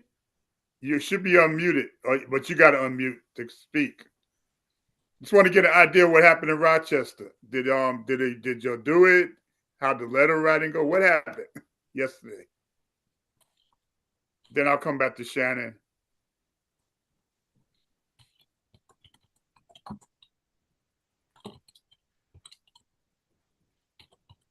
Now, some reason Janelle's not unmuted. All right, if he's not coming through, go ahead, Shannon.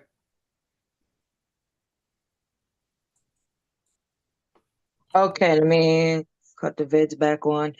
Okay, just to very quickly respond to Jordan, thank you so much. And I do think that is important, as we think through these sort of templates around how to hear me, Shep?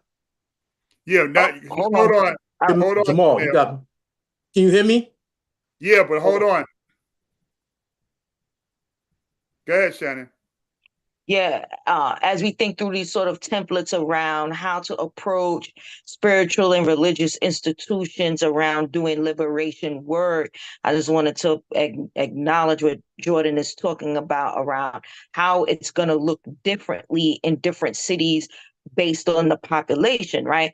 If you let me tell it, I think there are 20 million people in New York City on any given day, between, Jersey people, Connecticut people, Philly people that come here every day. And we have the luxury of sorts to give the churches our ass to kiss, right? Because there's so many people here. Other cities do not have that benefit. So I do think that the organizing, the moving forward around what this looks like definitely has to be templated toward, the city size and the dynamic. And then also really quickly responding to, how do you engage in liberation struggle in instances where the carceral system is the biggest employer in that town, or one of the biggest employers in that town? And I go back to what Brother Jalil says around struggle and resolving those contradictions and being forward around those contradictions, right? And being honest that, wait a minute, we don't have the resources. We're not liberated enough to sustain ourselves in such a way where we're independent to some degree from the colonizer, to where we don't have to use these sources of wage slavery / income to support ourselves, that are actually contrary to the liberation work that we want to do. Being upfront about that contradiction may be helpful, as opposed to putting people in this position where they have to hide around it, or be scared to participate. If a person is able to politically develop and say, wait a minute, I understand that I'm a wage slave. I understand that I'm a participant in this carceral system. However, liberation work has to be performed in some degree in this small town. So I just wanted to reach back and acknowledge those nuances that are different for smaller cities. I mean, like, y'all know some places, if something pop off, it's only gonna be the NAACP that'll show up. Meanwhile, my Brooklyn self, it'll be a cold day in hell before I do any work with the NAACP. But I have that luxury, right, where other small towns do not. So that's definitely acknowledged, and I think we definitely should be supportive of folks that want to engage in this practical work in smaller cities. If that means, I don't care what Trump say, if that means we have to, come down and visit and support, all of those different methods. Muting myself now. Thank you. Okay, Jamal, you on. What happened in Rochester? Also, that are actually contrary to the liberation work that we want to Chef, do. can you hear me? Being upfront about that contradiction may be helpful, mute the TV, as opposed to putting people in this position where they have to hide around it, or be scared to participate. Okay, you good? All right. You getting me good? Yeah. All right. Sorry about that, bro. I got too much going on here. Trying to act like I'm technical more than I am, up in here. Yes, but everything went pretty smooth. We had a nice little venue that was set up there, had a nice space, and we didn't have a great turnout. There was, I planned on more, but the night before we got a major snowstorm, and it just was unexpected. So I can understand a lot of people kind of didn't get a chance to get out like they wanted to, but we had a sufficient amount, great handful, and everybody was impacted. So it was real good. There was interaction in the process. Val was able to get to bring a bunch of the material, lay it out on the table. So we had a lot of material for the political prisoners, Imam Jamil, various other individuals, Joyce Powell, individuals and stuff, and we did a little quick letter writing process. So we got a chance to get that off. And I took a couple minutes. I don't know if she shared this with you yet, but my biological cousin, he's a bishop in the community here. So it was a Bishop Shepherd. So I was able to persuade him to come in during a lunch break that we had there and speak for about like 15, 20 minutes and stuff, and just give his little perspective of how he felt or what he think the Black community, what the church, how the Black church should impact the community. And he did very well. We reported that. So we should share that with you. We definitely said that we should share it with Pastor Keith. And we asked him if we could do that. He said it would be all right. Bring it in. You know what I'm saying? He could, see the video. And if you guys, if everybody kind of approve of him, he'll be somebody that'll be willing to work with us. You know what I'm saying? Out here in Rochester in the community, get things going too, as we push this campaign forward now. The international campaign to free Kamau Sadiki. So, and other of our elders, political prisoners. So, basically, I can say, everything was pretty pleased, man. Everything was pretty pleasant and went well that day. All right, thank you. And again, we talk about moving forward. You had a space that you used, and so you've established some history there.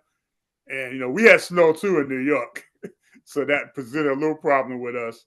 Plus, we had an added technical issue with getting the word out for people to come to Harlem. So we actually had a whole lot of food and not a lot of people to eat it.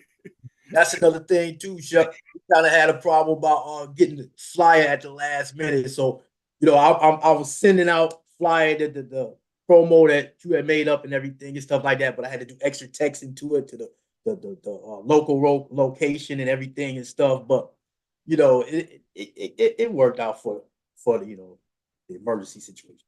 Yeah. Right. Okay. We did get a couple of photos taken. I hope you guys did that. That was the word of the day, to make sure you took some pictures. So I know Brother Kwame requested that, so we can make sure our journal has that information.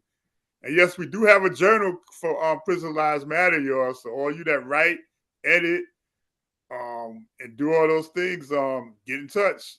We have a lot of things that we are doing collectively and growing. So Philly, Pastor Keith, are you still here? If you are, what happened in Philly?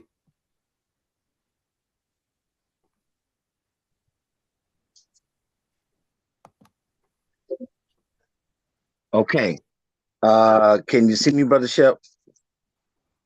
Hold up, I gotta click this. Yeah, we can see him. Yeah. Okay, cool. All right, can you hear me? Yes. Okay, cool. So I'm gonna say a couple quick things, Brother Shep, and to all the beautiful people here with us, to our dear comrade Jordan. I'm in a county with 500,000 people, but I'm in a borough with 1,400. Okay, and the biggest things where I am is the oil refinery, and a couple of old factories. Okay, it's a very oppressive place. I went to the courthouse and looked up some of the racial covenants outlawing blacks, Jews, Italians. And I have it posted up in our church. Actually, I showed it to Brother Shep and Brother Tariq when they came. So I'm in a small borough in a small, medium-sized county that has a long history of oppression and intimidation. One time, my grandson was coming home from college, and one of his friends had a BMW, and they had 6 police cars around our church, just to intimidate. And I had to have words with the police chief. This is what they do. I have another colleague who was a young black lady who got elected to the borough council, but because of their means of intimidation, she was seeking to do some other things. So they had her arrested right in front of her house. So I know we know that this threat is real. We know about people like Reverend Joy Powell and others. So what I would suggest is one of the things we have to do is have a defense fund, bail fund, rapid response team to get a counter narrative. If someone is arrested or if someone is intimidated, we have to be able to prepare a counter narrative.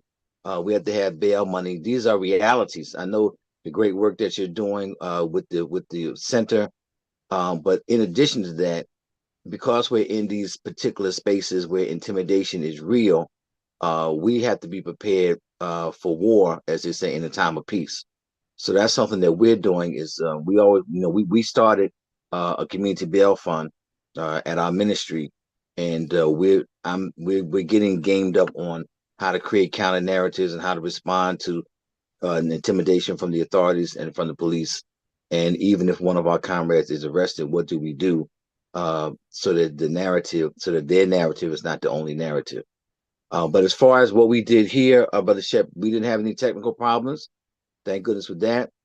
We had a small snow flurry, and I don't know if that had any effect on anyone, but we did not have any physical people come. But we got a lot of remarks from those that I sent the link for YouTube out to, and they were very excited. And what I'm going to do is have focus groups here at the church, invite people to come and watch sections of the conference here, so we can deconstruct it here, and maybe have some refreshments or whatever to get those that weren't able to necessarily see it firsthand, but be able to see it now as recorded document as a means of getting people involved in the in our movement.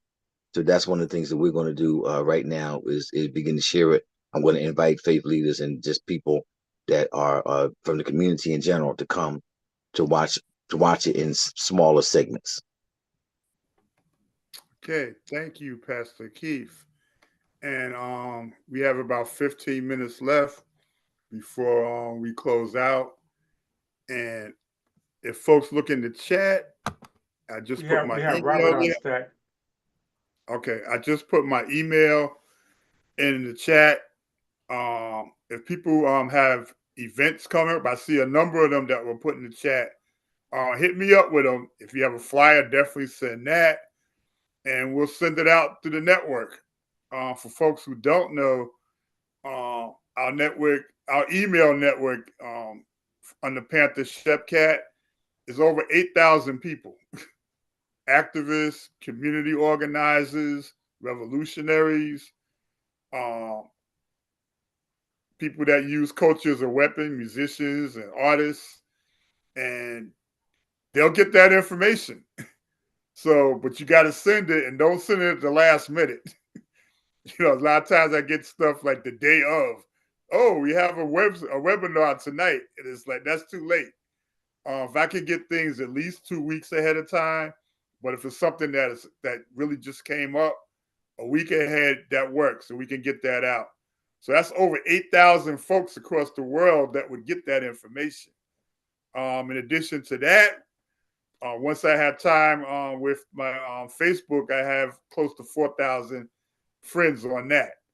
So we can get that information out. But even more important, go to it and see what's going on. We talked about media and communications earlier tonight. We had the panel.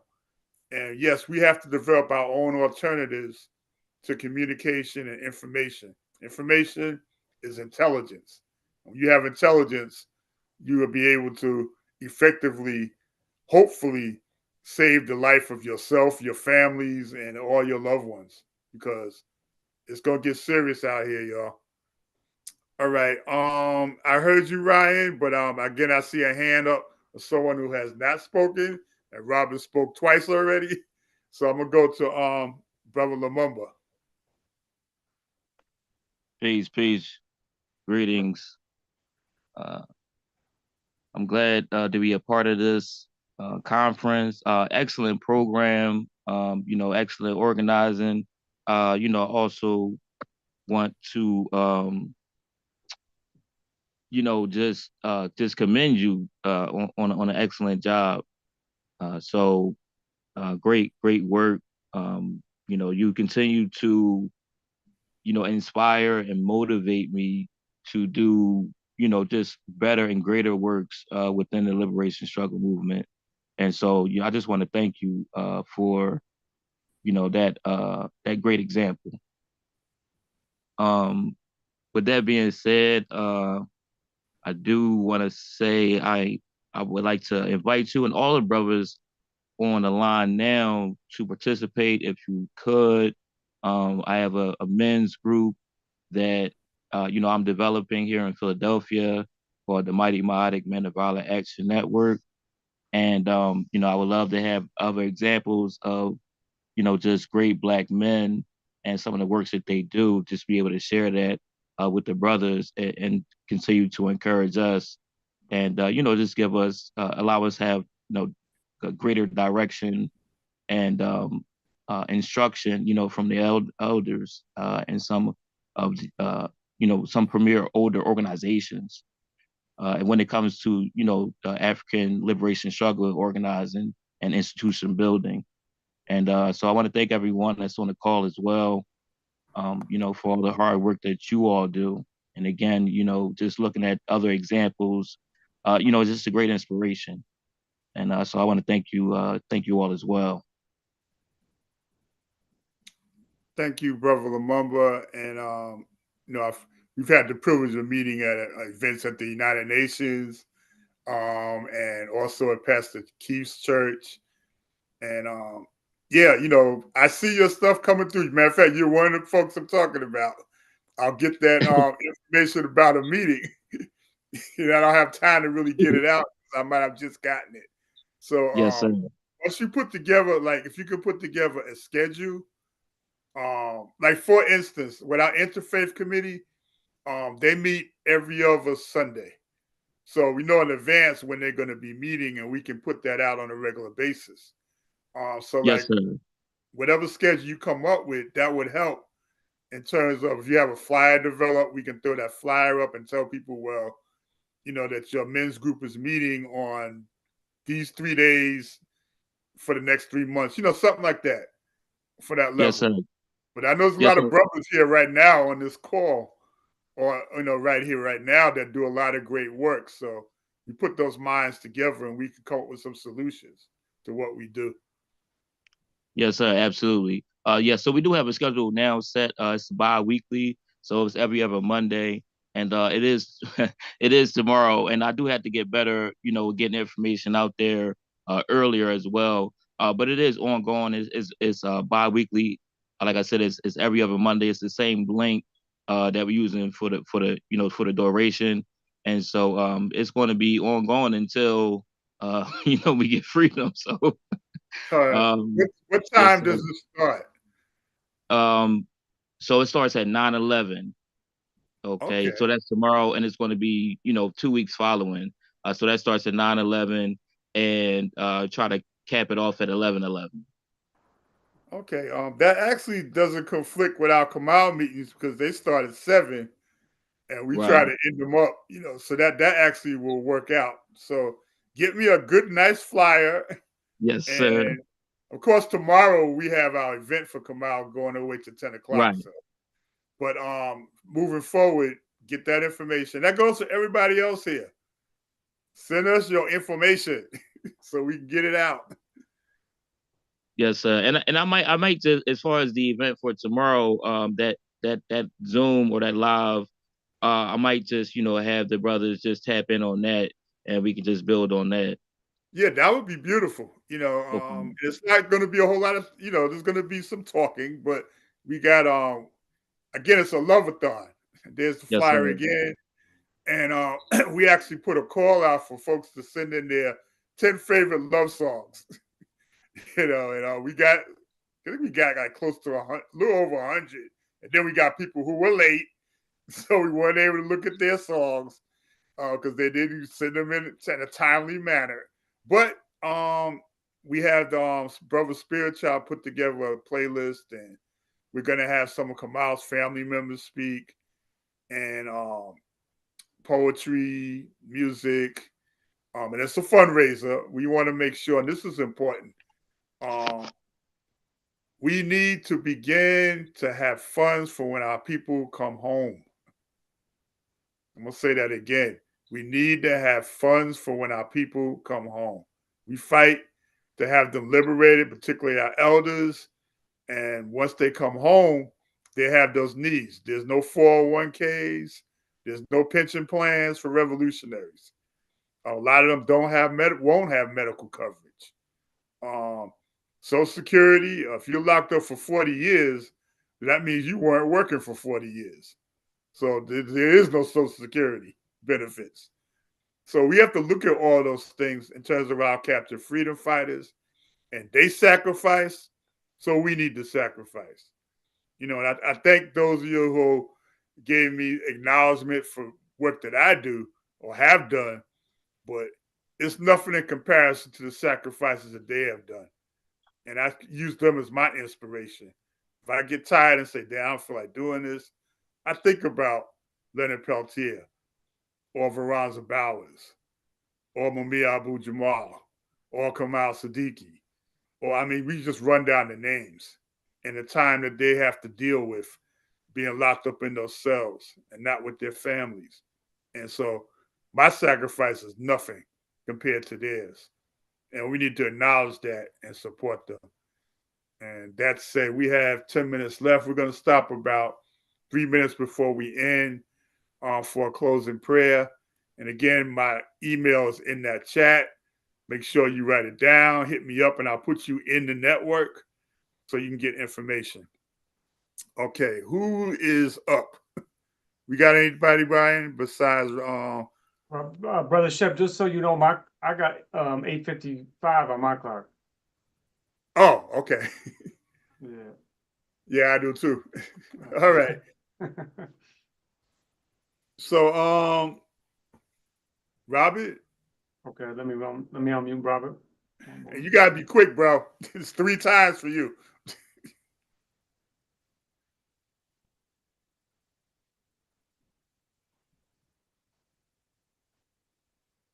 I just want to point something out that Dr. Denise Graves said yesterday. The church didn't start in a building. It started in the bush. So what that means is that the church is everywhere. You are the church. So location, location, location. So if you're out in the desert somewhere, you see them, you talk to them out there. If you see somebody on a bus, you speak to them on that bus, train. Wherever you see somebody, that's where we need to be. Everywhere. We got to be like the water that we drink every day, everywhere. Peace. Ashe. Okay, folks, thank everyone for coming again. And of course, this is on the Activist News Network, so everything is being recorded and archived and documented. And those of y'all that do that type of work, we have an audiovisual team as well. We need to make sure that we tell our stories based on how we recorded our stories and be able to have that information out. So if you're a filmmaker, a photographer, a videographer, if you do write lyrics, poems, anything in that area, audio, visual, you get in touch with us. We do that too. So we have a number of ministers and reverends here. So I don't know if y'all want me to call on somebody to do our closing prayer, but somebody can just volunteer and do that. And incidentally, we missed Lenny Foster doing one in indigenous language last night.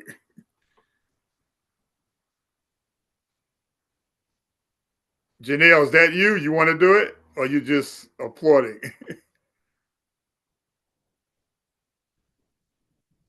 Lumumba raised his hand again. Lumumba? Yes, sir. Do you want to close us out with a prayer? Yes, sir, I can do so. Okay, my brother, you got the floor.